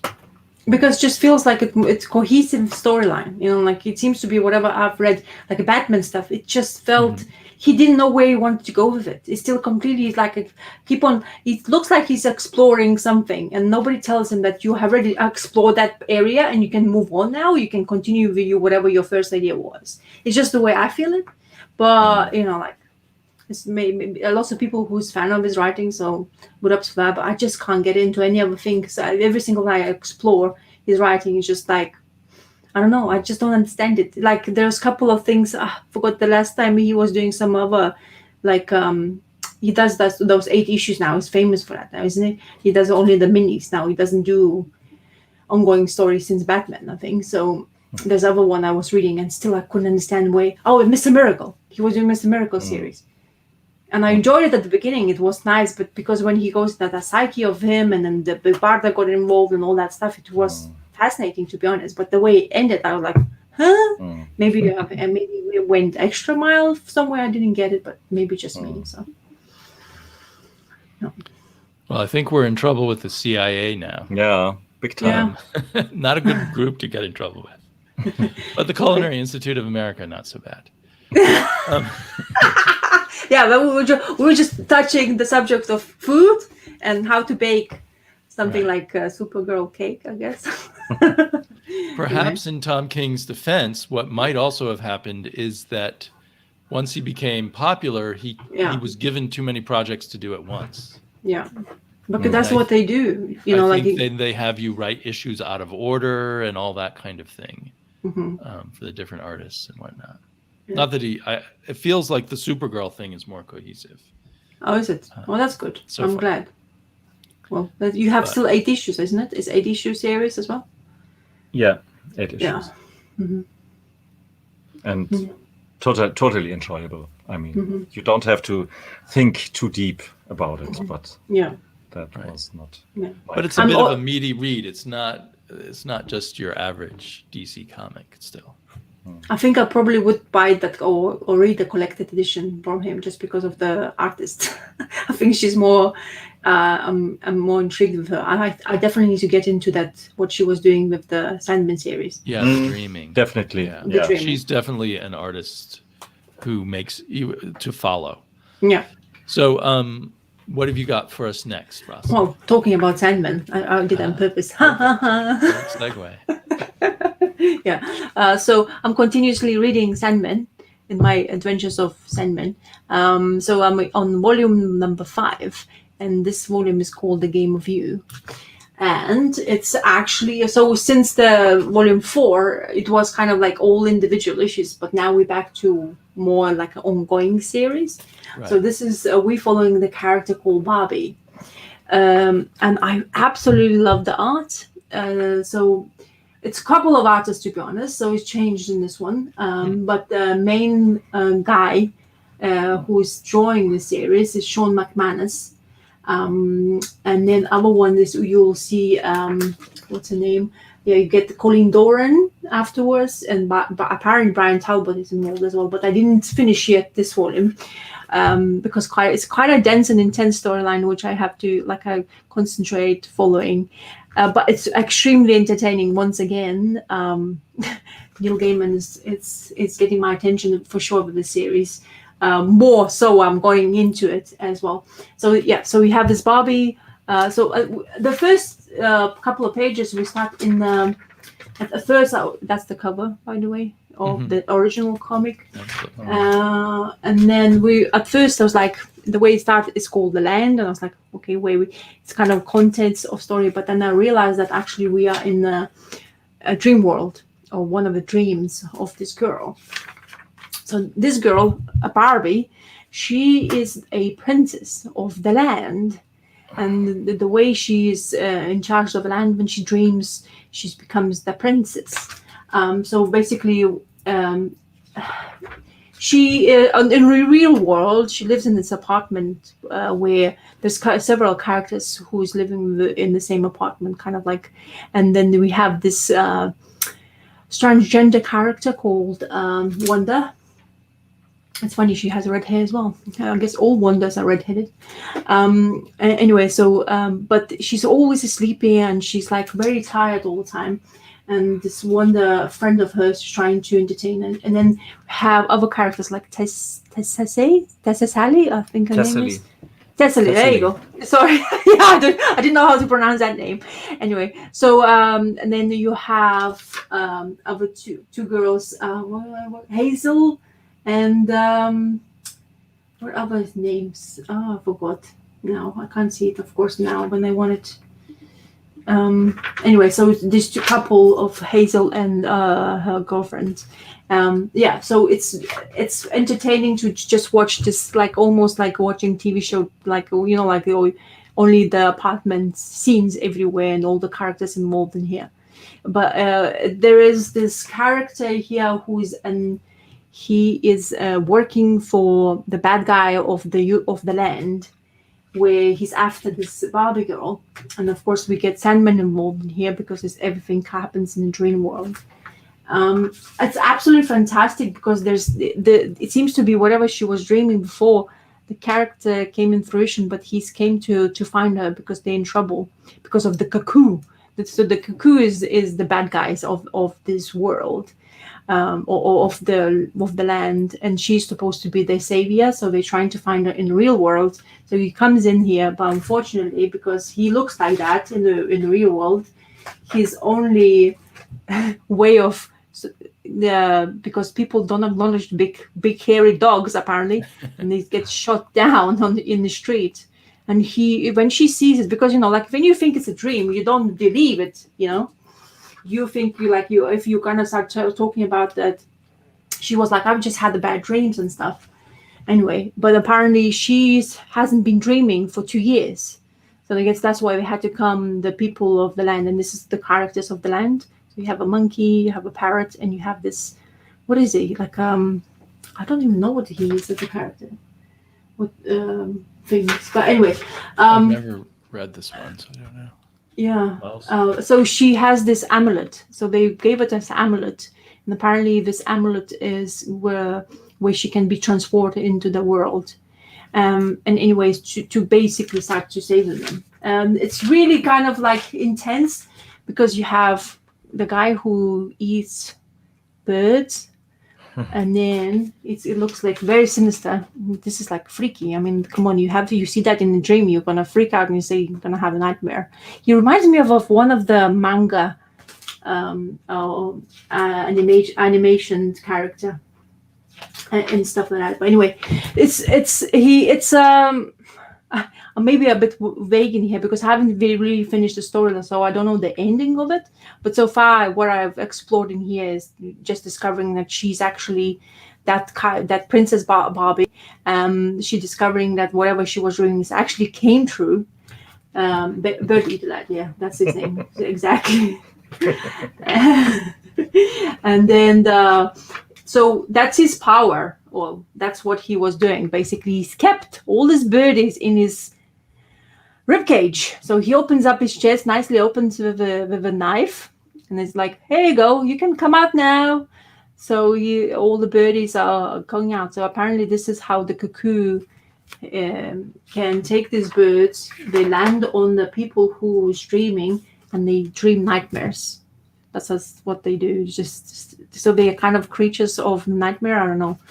Anyway, but absolutely fantastic. There's some nightmares like babies eating other babies. Oh, it's like I wouldn't want to dream that. But these birds coming out of the ribcage. That's some example, I guess.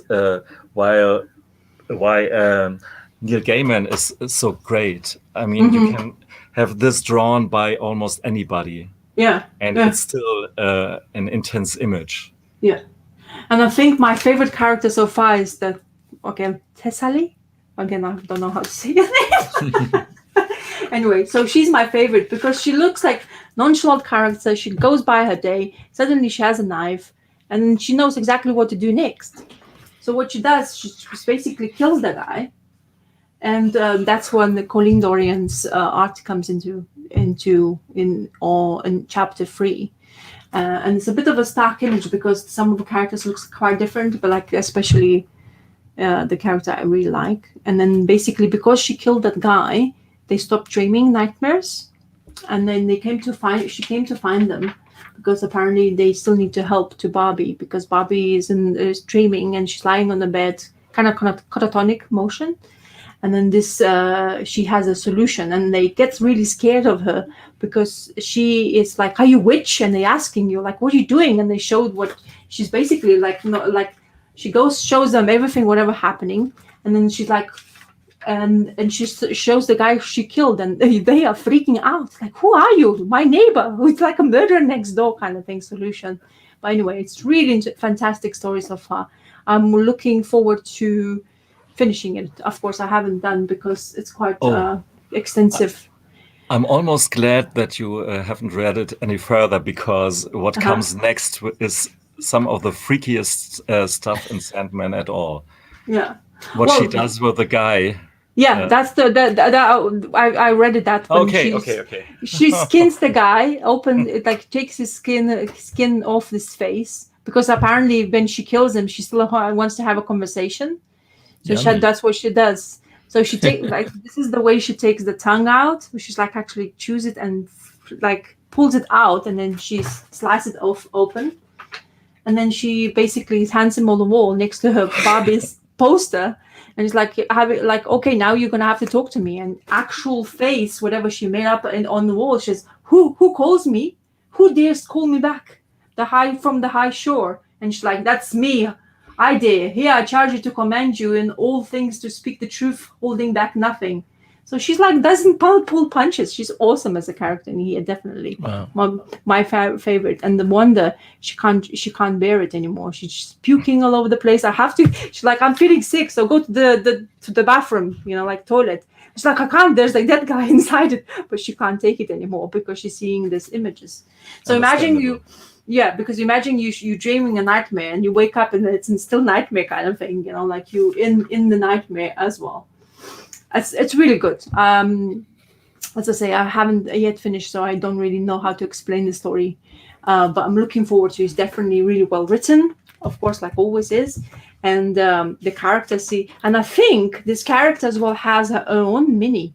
Somebody did it. I don't know, because I think I have some single issues, but I can't tell you who did it and what did it because I haven't read it yet. So, but Sandman is definitely highly recommended, even from me, even though I haven't finished it yet. But exploring this dream world is actually making me dream better, which is actually quite funny. If I don't read Sandman, I kind of like dream nightmares as well. So it's like enchanted me, witchcraft me. Now I have to read it before I sleep, otherwise I don't dream well. So maybe Sandman is working some woo-woo magic on me as well now. So Neil Gaiman is in control of your nightlife.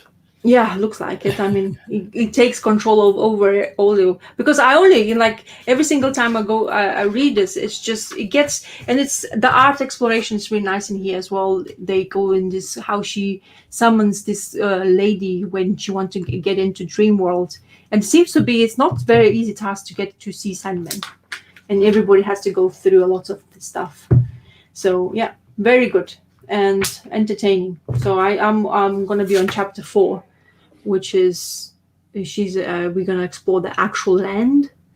So I'll probably mention you guys next time when we talk and see what my impressions. But I heard that a lot of people's favorite story is this, the game of you, because of the way he takes the characters and stuff like that. So yeah, interesting, because it's one of the few Sandman arcs I haven't read.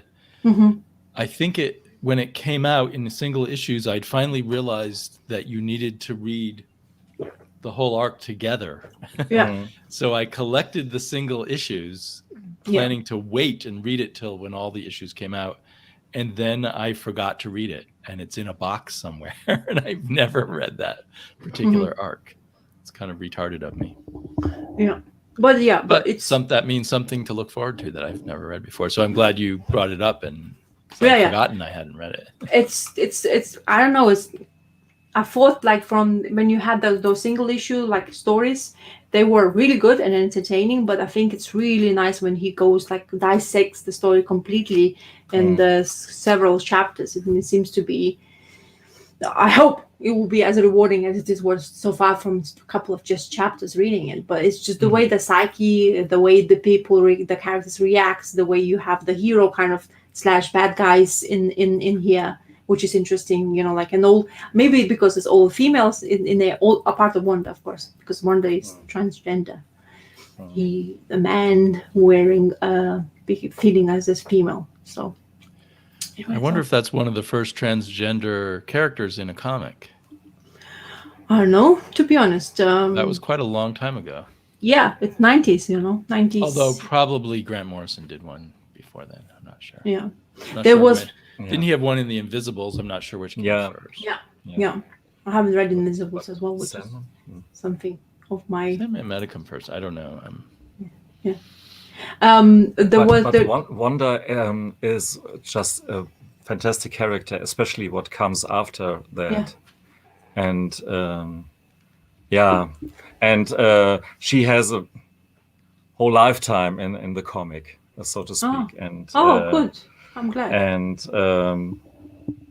there's a development, and especially with her friend, and it's not showing some message into your face, but just telling you, look, there's an interesting character. She has an interesting life, and she's you can like her or him. Yeah.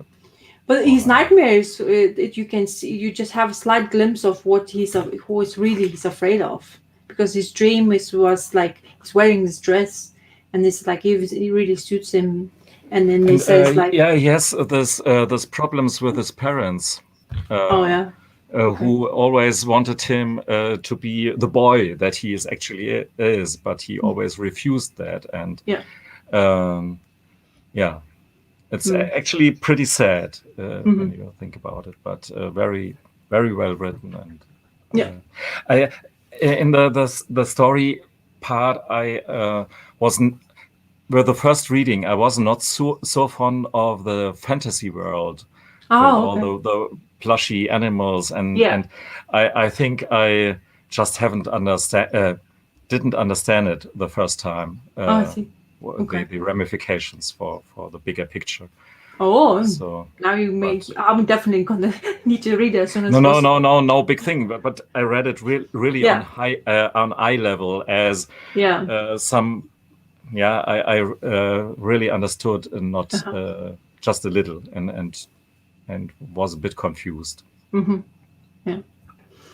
There was another story in the previous volume. Gaiman was using one of the DC's characters, which is it's Vertigo, but anyway. But he was using one of DC's characters, Metamorpho. The guy who he used a female, the way it's like elemental, because where you have. I think he was Metamorpho, the elemental man. So maybe there's an elemental woman also. Yeah, so he was using this. So she gained this power, the same one as from the team it came from.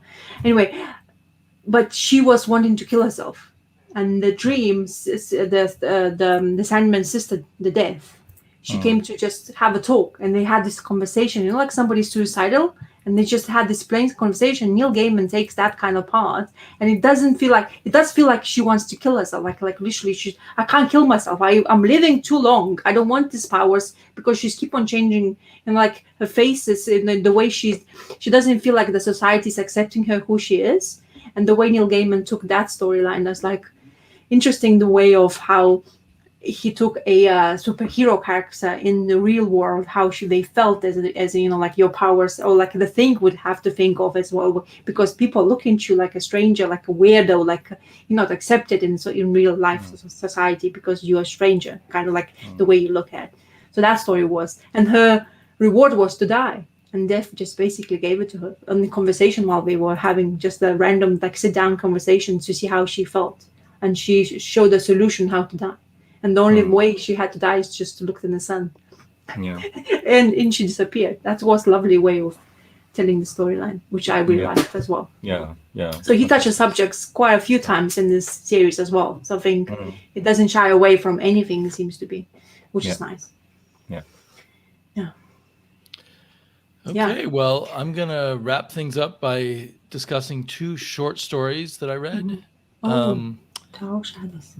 One was in Tower of Shadows from, I guess, about 1970. And one was from about 1980 in Mystery in Space. So Mystery in Space turned out to have a 3-page Steve Ditko story, which kind of harkened back to his days, doing the monster comics and the sci-fi comics with Stan Lee, although it was not done with Stan Lee. But it's just a 3-page story here. I'm shuffling through a George Tuska story. It's called Planet of Loathing. And apparently written by Steve Utley, who is a writer I just vaguely remember from the 70s. But great classic Steve Ditko art, showing that even in 1980 he could draw this way if he wanted to, because he didn't always in a lot of the Marvel comics when he came back to Marvel draw so well. But this guy wakes up and he's on a spaceship, and these aliens have a cure for all of Earth's ills. They can bring, let's see where they can bring an end to greed, hatred, and violence. But they have, part of their charter is they have to just randomly pick one member of the planet and ask them if they want this gift or not. And I think it all rests on the incredible art. Like, I love that panel there. And this spaceship is wild. Yeah. And the alien design is really nice too. Like a huge bottle opener. Yeah, you're right. I didn't even think of that. Like a huge bottle opener that got dipped into Jack Kirby's brain, maybe, or Steve Ditko's brain in this case. But the guy says, "No way, take a walk. Compassion, nobility, that's garbage. Nobody does nothing for nobody down there. See, not without expecting something back." And they're like, "How can we have made such a mistake? You know, we thought this planet would want this." But they say, "Well, no one's infallible." And then we flash back to Earth, and he is on death row and is off to the electric chair. Oh, And that's why he didn't want anything good for Earth, because he was about to die, and he was some kind of vicious criminal. So very short and sweet, but I don't know. I found it very refreshing in its negativity. Overall, this was not a great issue of Mystery in Space. They already by 1980, I think the writers weren't as good at this kind of short story as they were in previous generations.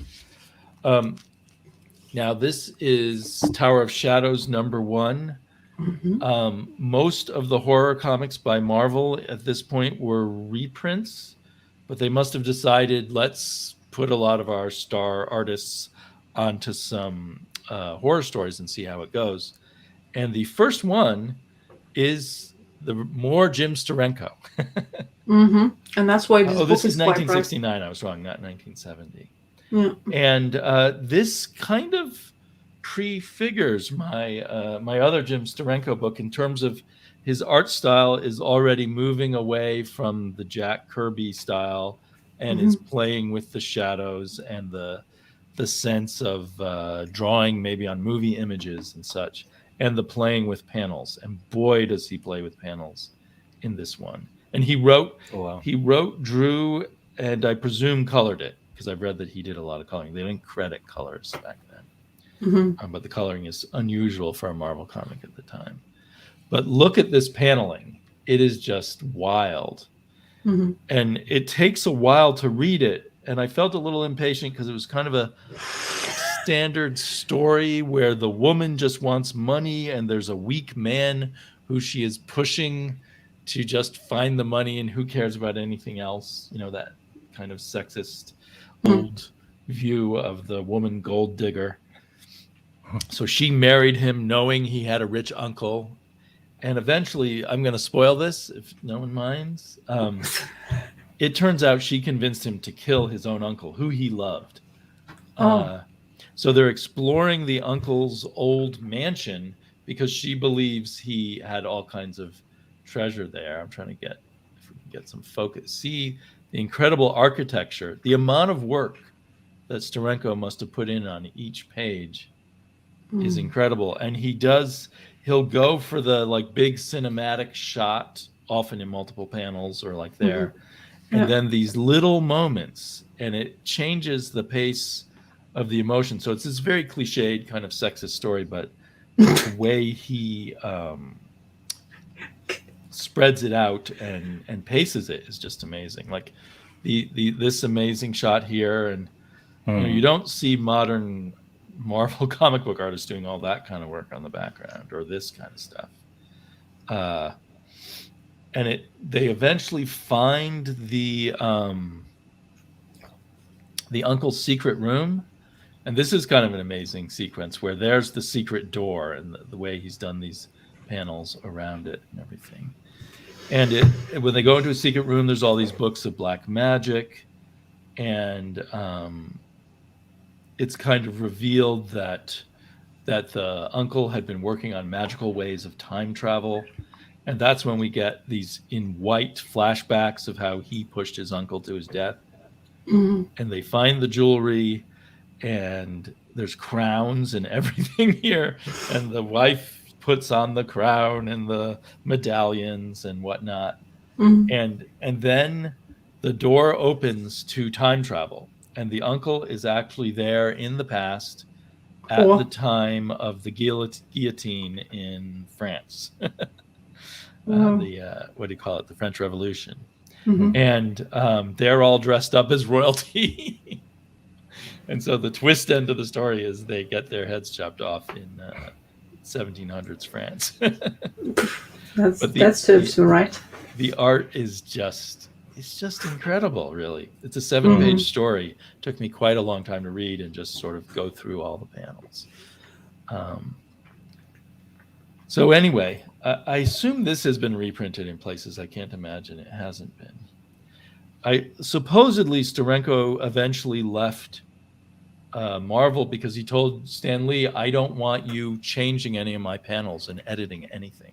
Mm-hmm. And Stan Lee couldn't stop from fiddling with Steranko's work.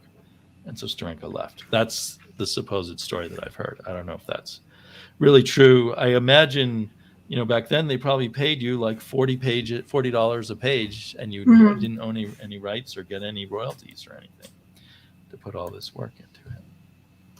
So anyway, this has been my big Steranko week, I guess. Mm-hmm. Yeah. What a week to have. Especially those art. Very good. Now, Earl, has Steranko made his way into your collection at all, or is it too much of the old American stuff for you? No, for sure. But I really had to look. I had read something by him, but I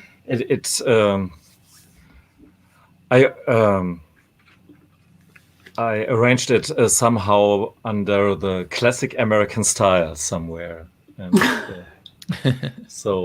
yeah.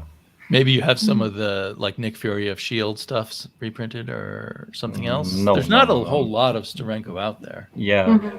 I have those Nick Fury stuff. My Marvel collection is actually really, really, really small. That's what I figured. But I have something by him, some horror story or something. Because I remember you doing a video where you got a big fat Jack Kirby collection, and it was one of your few Jack Kirby. Yeah. I figured this is.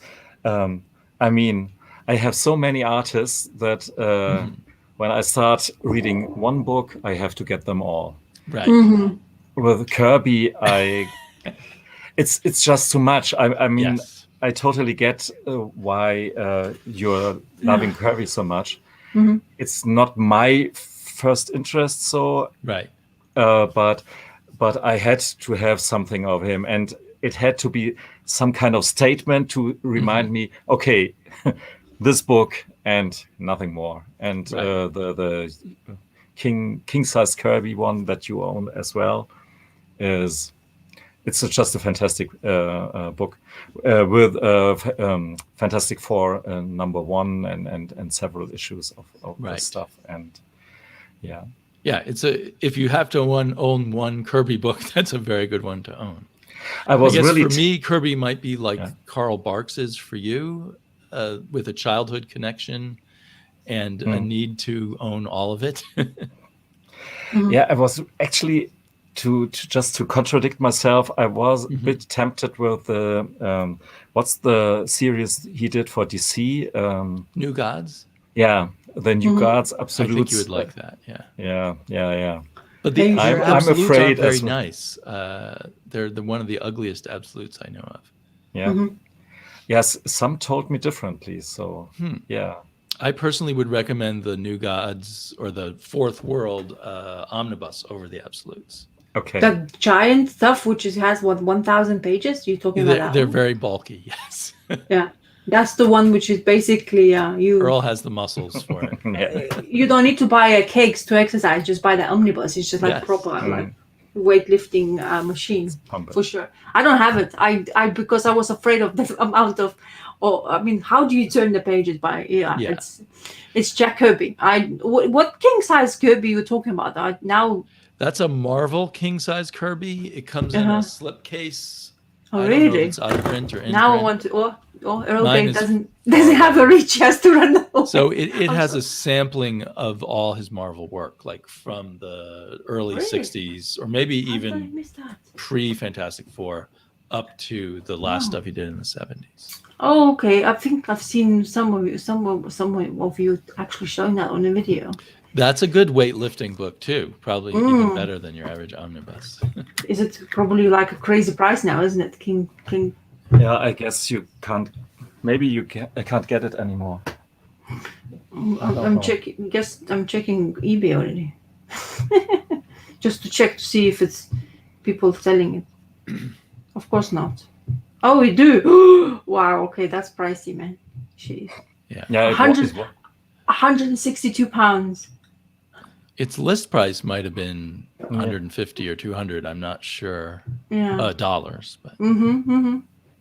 Yeah, actually, it's pretty soothing that my brain doesn't function very properly in terms of the prices, and I forget pretty fast how much money I spent on the. I agree with Gore, by the way. Earl Grey, the Steranko's. I think you definitely would have a. Yeah, but I have I don't know much about. The whole storyline and all the other stuff. Okay, let me do it. Let's see if I can find it quickly. But give me a second. Yeah. Now the thing with Steranko, I mean, you're flexing. Sure, he was influenced by Krapak's. He stole. He grabbed his influences from everywhere. I think before he even drew comics, he was a comic book dealer. And I mean, you can see a lot of Krigstein in Steranko, a lot of Eisner, a lot of Krapak's and other Europeans. He was kind of a natural magpie of comic book techniques, I think. So this issue especially is quite popular, but this is not as wide as it was. The cover is pretty intriguing. But then I've seen that before. This first page of. Oh, here, let me make you big. Yeah, and then this is the page that follows. I really like this image here. Let's see. Then you have the car scenes you like. Yeah, I over exaggerated it a bit. Yeah, I know.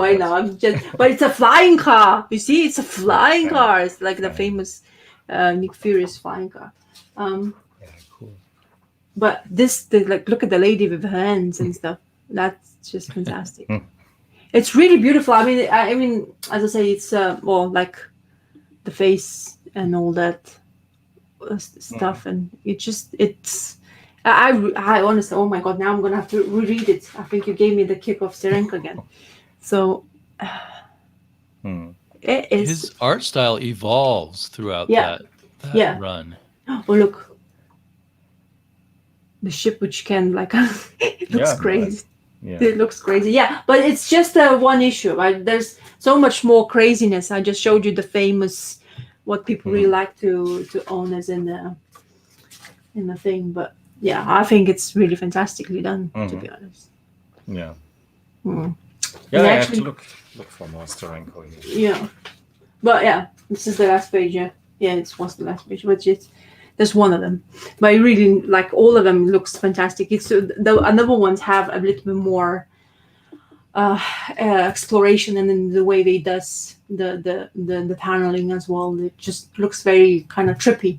We're great to trip on. Like when you take a tablet so fancy or eat a mushroom or fancy, that book definitely would be your cup of tea, because you would see some things nobody else would probably escape into the world. That's what Gore meant when he said that there are some Krepex influences. Yeah, this is issue. I don't think it represents that, but okay. Then give me a second. One more. The influences probably came in later. He was vacuuming up influences as he went along, because he started very Kirby-esque, and then he brought in the Eisner influences and then the other influences.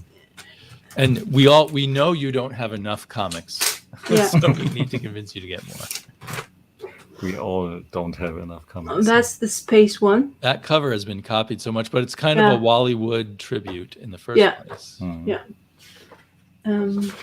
Is this? I don't think the interior there is by Steranko. It's not. Stanley talk. If I remember that comic, it's not a Steranko comic. Yeah, that's not actually. It's Springer. Jack Springer. Frank Springer. Yeah. But that cover is Steranko's, and this is the. Oh, that's a great cover. Yeah. That's nice. Yeah. So Dali meets comics. Yep. Yeah. He was very influenced, and then this one. So he was just constantly bringing in, every few issues, some new set of influences. Yeah. In his work. But Frank Springer is doing this in this. It's just fantastic to look at. Yeah, Frank Springer probably did some of his best work when he had to follow Steranko. Yeah. So I just wanted to show someone. It looks fantastic still, But this cover is definitely Dali influence and stuff. Yeah. Yeah. I don't have now on hand those those issues of Steranko, I guess. Anyway, just wanted to show a couple of them just to have a feel of it. So we should probably wrap things up. Let those who are in late time zones go to bed. And we're going to be in discussions about whether to move to Saturday. We have to talk to Terrence, but we might be doing that. I'm not sure. If he's around, maybe the next show will be on Comickkrak's channel. He has to. Yeah, we can't tell. You can't tell that anymore. 2 weeks in a row, we're saying, "Oh yeah, we're gonna be in Terrace channels." Not so. He is still alive. Yeah, he's doing all things good, but it's just Yeah. Now that Gore mentions it, I can think of that very issue that has the most Krepex-like stuff in it. With the romance with the character Valentina. Okay, well, thanks. We had great comments as always, and it was a great time. So we'll see you probably next week. We hope, maybe on a Saturday or a Sunday. Keep your eyes out there. I'm not sure why Scott Connor's saying, "Is he alive or undead?" But I'll figure it out later. Okay, good night, everyone. Good night. Bye.